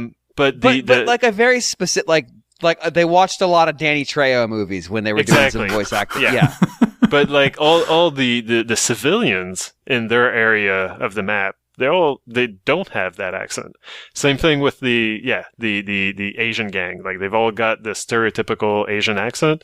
All the civilians, it's how the criminals identify each other, Guillaume. That's how that's their secret handshake. And all these people are just like walking about what place in the Asian sector? The Ding Dong place. Well, I'm struggling not to laugh at you calling it Ding Dong. It's really hard. When I was listening to Guillaume describing this, what it reminded me of was not the kind of very broad kind of nature of it, but just. I hope this has changed. I'm going to assume it has, given the 15 years intervening. But and I would talk about Killzone 2. On PS3 and just like the enemy babble in and it wasn't just in Killzone 2, but that was the where just the need at that time it was just like, okay, well now we've just got all this space, I guess, in games to have loads of voice, not just for like principal characters but like incidental characters, and all these enemies kind of have too much to say. It's not just like your N64 GoldenEye. They can croak out a "Why me?" or whatever. It's like, but I always remember in Killzone, it's just those, whatever they are, sort of space fascists or whatever, just going, I'm burning. It's just, who wants to hear this? That's right. That's what Hellgas sound like. The Hellgas. Thank you, James. So yeah, it's just like John just got completely ignored. I'm used to it. Sorry, John. This is what I can hear anyway. But no, there's always, well, how would you like that? But in a number of different, kind of broadly, geographical flavors is what is kind of what you're saying to me. Oh dear. Like I say, I hope like the kind of quote unquote AAA games of today are, a bit more nuanced with this kind of stuff. Yeah, probably. Yeah, I think it's just like that's how games were back then. It's just it's such a trip to, play a game that's from 15 years ago, and you're like, oh yeah, 15 years ago is like 50 years ago. It might as well be. Like it feels so ancient. It feels like a different era. But I don't know. Like it's not like it's not bothering me that much. Like it's I'm still playing the game. It's just like, wow, we've come a long way, and like this would never fly today, and I think that's probably, because James, you mentioned you can now move on to Crackdown 2. I heard that game is not very fun, but also it's not nearly as good. It reuses the same city, but also it replaces the gang members with like zombies. And I kind of wonder, like, was it that perhaps someone realized what they had done with the first game? No. They were like, how do we get out of this? Oh yeah, I know. Let's make them zombies. Wasn't it just around? Mind you, wasn't that like around the time that zombies were just like everywhere in media as well? So it might have just been that. I think it's quite a bit later, but I would have to check that. Because that would be like 2006, 7, somewhere in that neighborhood. No, because Crackdown 2, 2010. It was late. We are in zombie space then. But a good way into it, right? Like that's really quite. Well, it would have to be because for them Dead to make Rising a was 2006, so it's 4 years after Dead Rising. I'm guessing it's kind of like the genesis of it has got to be like the 1-2 punch of 28 Days Later and the Snyder Dawn of the Dead. Remake. See, I was actually thinking The Walking Dead was playing a role here in the zombie reseeding, because that comes out in late 20. like, isn't that like 2010 era? The TV show, yeah. I guess like I mean, but the two movies I referenced were like 03, 04, and that's kind of the beginning of it. And then you get, you know, Shaun of the Dead, and you know, like you get like your more comedic, but you know, kind of take on it. They just start. It spreads into like loads of different places, and like Dead Rising would have been 05, 06, right? So. Yeah. Walking Dead is 2010, so we were still very in zombie. Oh, we were, but they would have been a little bit late to the party in a way. You know what I mean? Like, but that doesn't preclude that being the point. Crackdown is an 80s action movie. Yeah, sure. No, it's all a bit of an anachronism by the sound of it. I've never got around to playing, although I'm pretty sure I had it for free as well at some point. If you couldn't jump as high, Crackdown is just Cobra. That's it. You're a police officer who's basically told, do whatever. Suppress the gangs. And that's the beginning and end of your directive. Go wild. Also, I do like the idea of like a Cobra Terminator fusion where we get POV for Cobra and he's got like Alien versus Predator, right? It's like it's red, you know, the red bits in Terminator where you can see his like dialogue options and stuff. Yeah. It's like that, but it's for Cobra, so he's got like a sensor where he can see that bullshit rules are preventing people from quote unquote solving crime. But instead of red, it's sunglass filtered, regardless of where you are, what time of day it is. Bullshit rules. That's a big one. Bikes, just anything. If there's a shoot, there's a bike around, there's like 5 babies falling out of the sky, and he just doesn't bother to catch any of them because a bike went by and he had to shoot it first. There's a very large motorcycle dealership near my home. I assume Cabretti would have just absolutely gone on a murder spree if he came anywhere near that place. Oh, God, they should have done Cobra at like Sturgis. This giant biker rally. Just had him like that would have been a great sequel. It would have just basically been I'm blanking on what Stallone's Vietnam flashback movie Rambo. is. Yeah, it'd have been the first Rambo, where he's out in the mountains fighting literally everyone he sees, but Cobra. Which would have been amazing. Considering he was so enthusiastic about sequels in the 80s, and Cobra did make a lot of money. I'm kind of surprised there wasn't one, but yeah.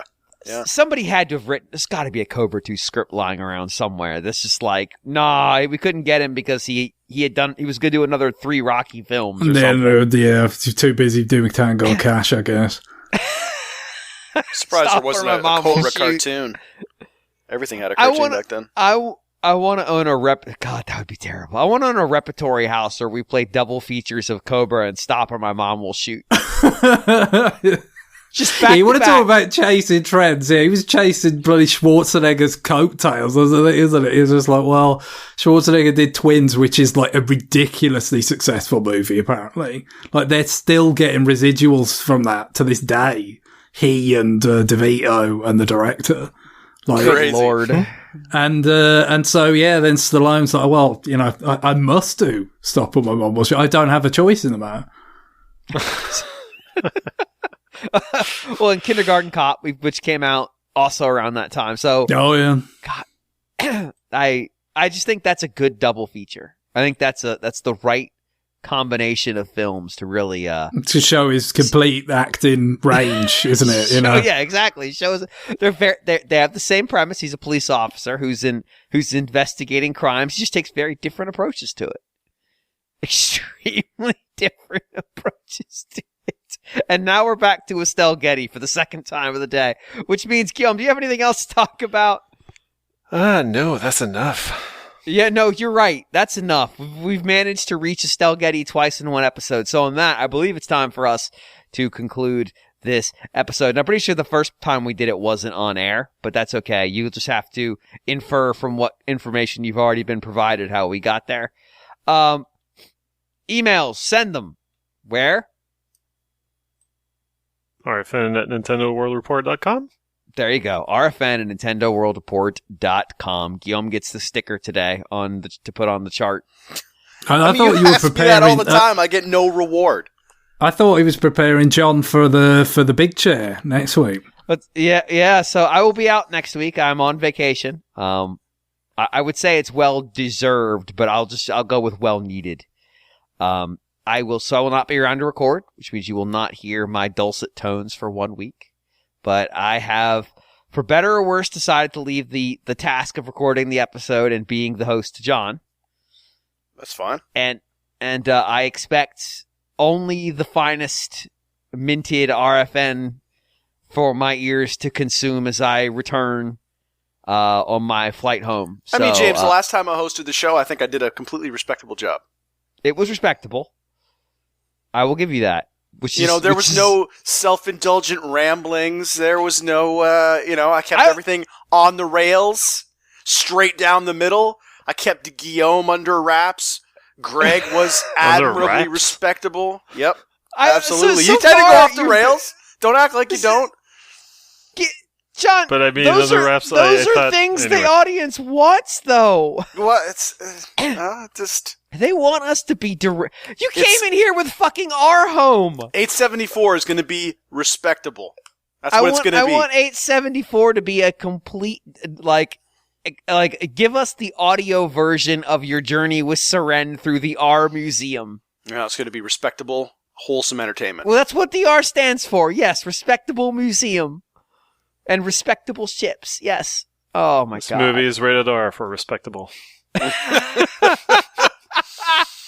Yeah, there's your title. And James. that movie is Cobra. Yep. He respects the audience's intelligence most of all. Yeah, just for Cobra, just because, doing my research here. In 1987, Canon Films, along with Warner Brothers, attempted to make a sequel called Cobra Part 2. Jesus Christ. But the film never materialized. In 2019, a television series was in development with Robert Rodriguez serving as director-creator. As of 2023, it is not known if this project is still in development. I'm going to go ahead and say no. I would say but probably. But also, that'd have been terrible. Probably no, but it really should be. You need that longer form storytelling to really flesh out the complex You really do. themes. You really have to plumb the depths of Marion Cobretti. I mean, I think you just... take a look at another recent movie to TV adaptation that happened recently with Shogun, and you just take that approach. You do the Shogun of Cobra. Long form. The Cobretti TV. Shogunate? Is that what this is going to be about? That's where we're at. The Cobretti This is Shogunate. the stupidest. How is this dumber than the first segment? How did we hit a new low? Oh, man. Send us your email describing the Cobretti Shogunate to rfn at nintendoworldreport.com. Fanfictions only, please. If you're from the future and that actually happens, please don't tell us. Let it be a surprise for all of us, just like in Torna 2, The Golden Country.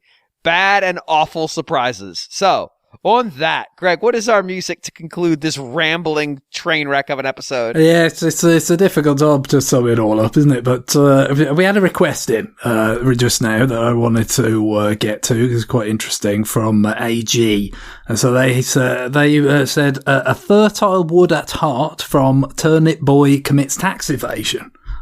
Which is described as a nice little palate cleanser of a game.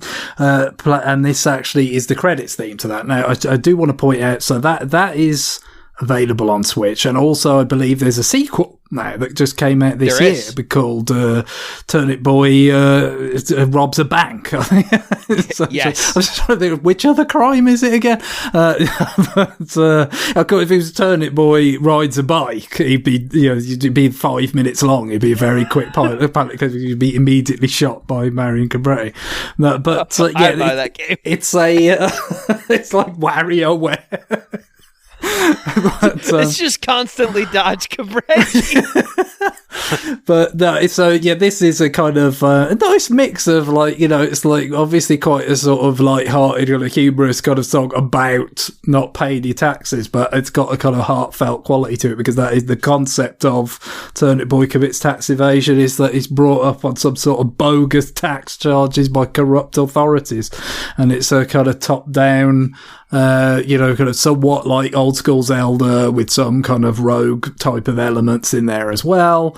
And, I think it's just one thing I can remember seeing with the sequel is apparently there are, or at least were at launch, some like performance issues with the Switch version. So, maybe it's been patched since to be better or whatever. But no, I can remember seeing some kind of warm, reception to the first game, certainly, and probably for the other game on other platforms. But a nice way to, probably suitably kind of silly to conclude this particular edition of our show.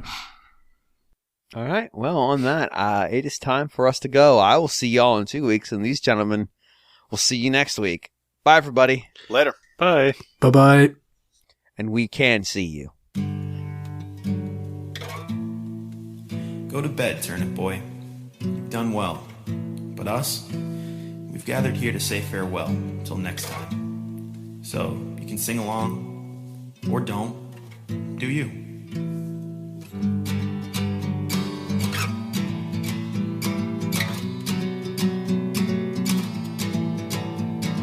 We won't pay our taxes, we've got rent and we've got bills.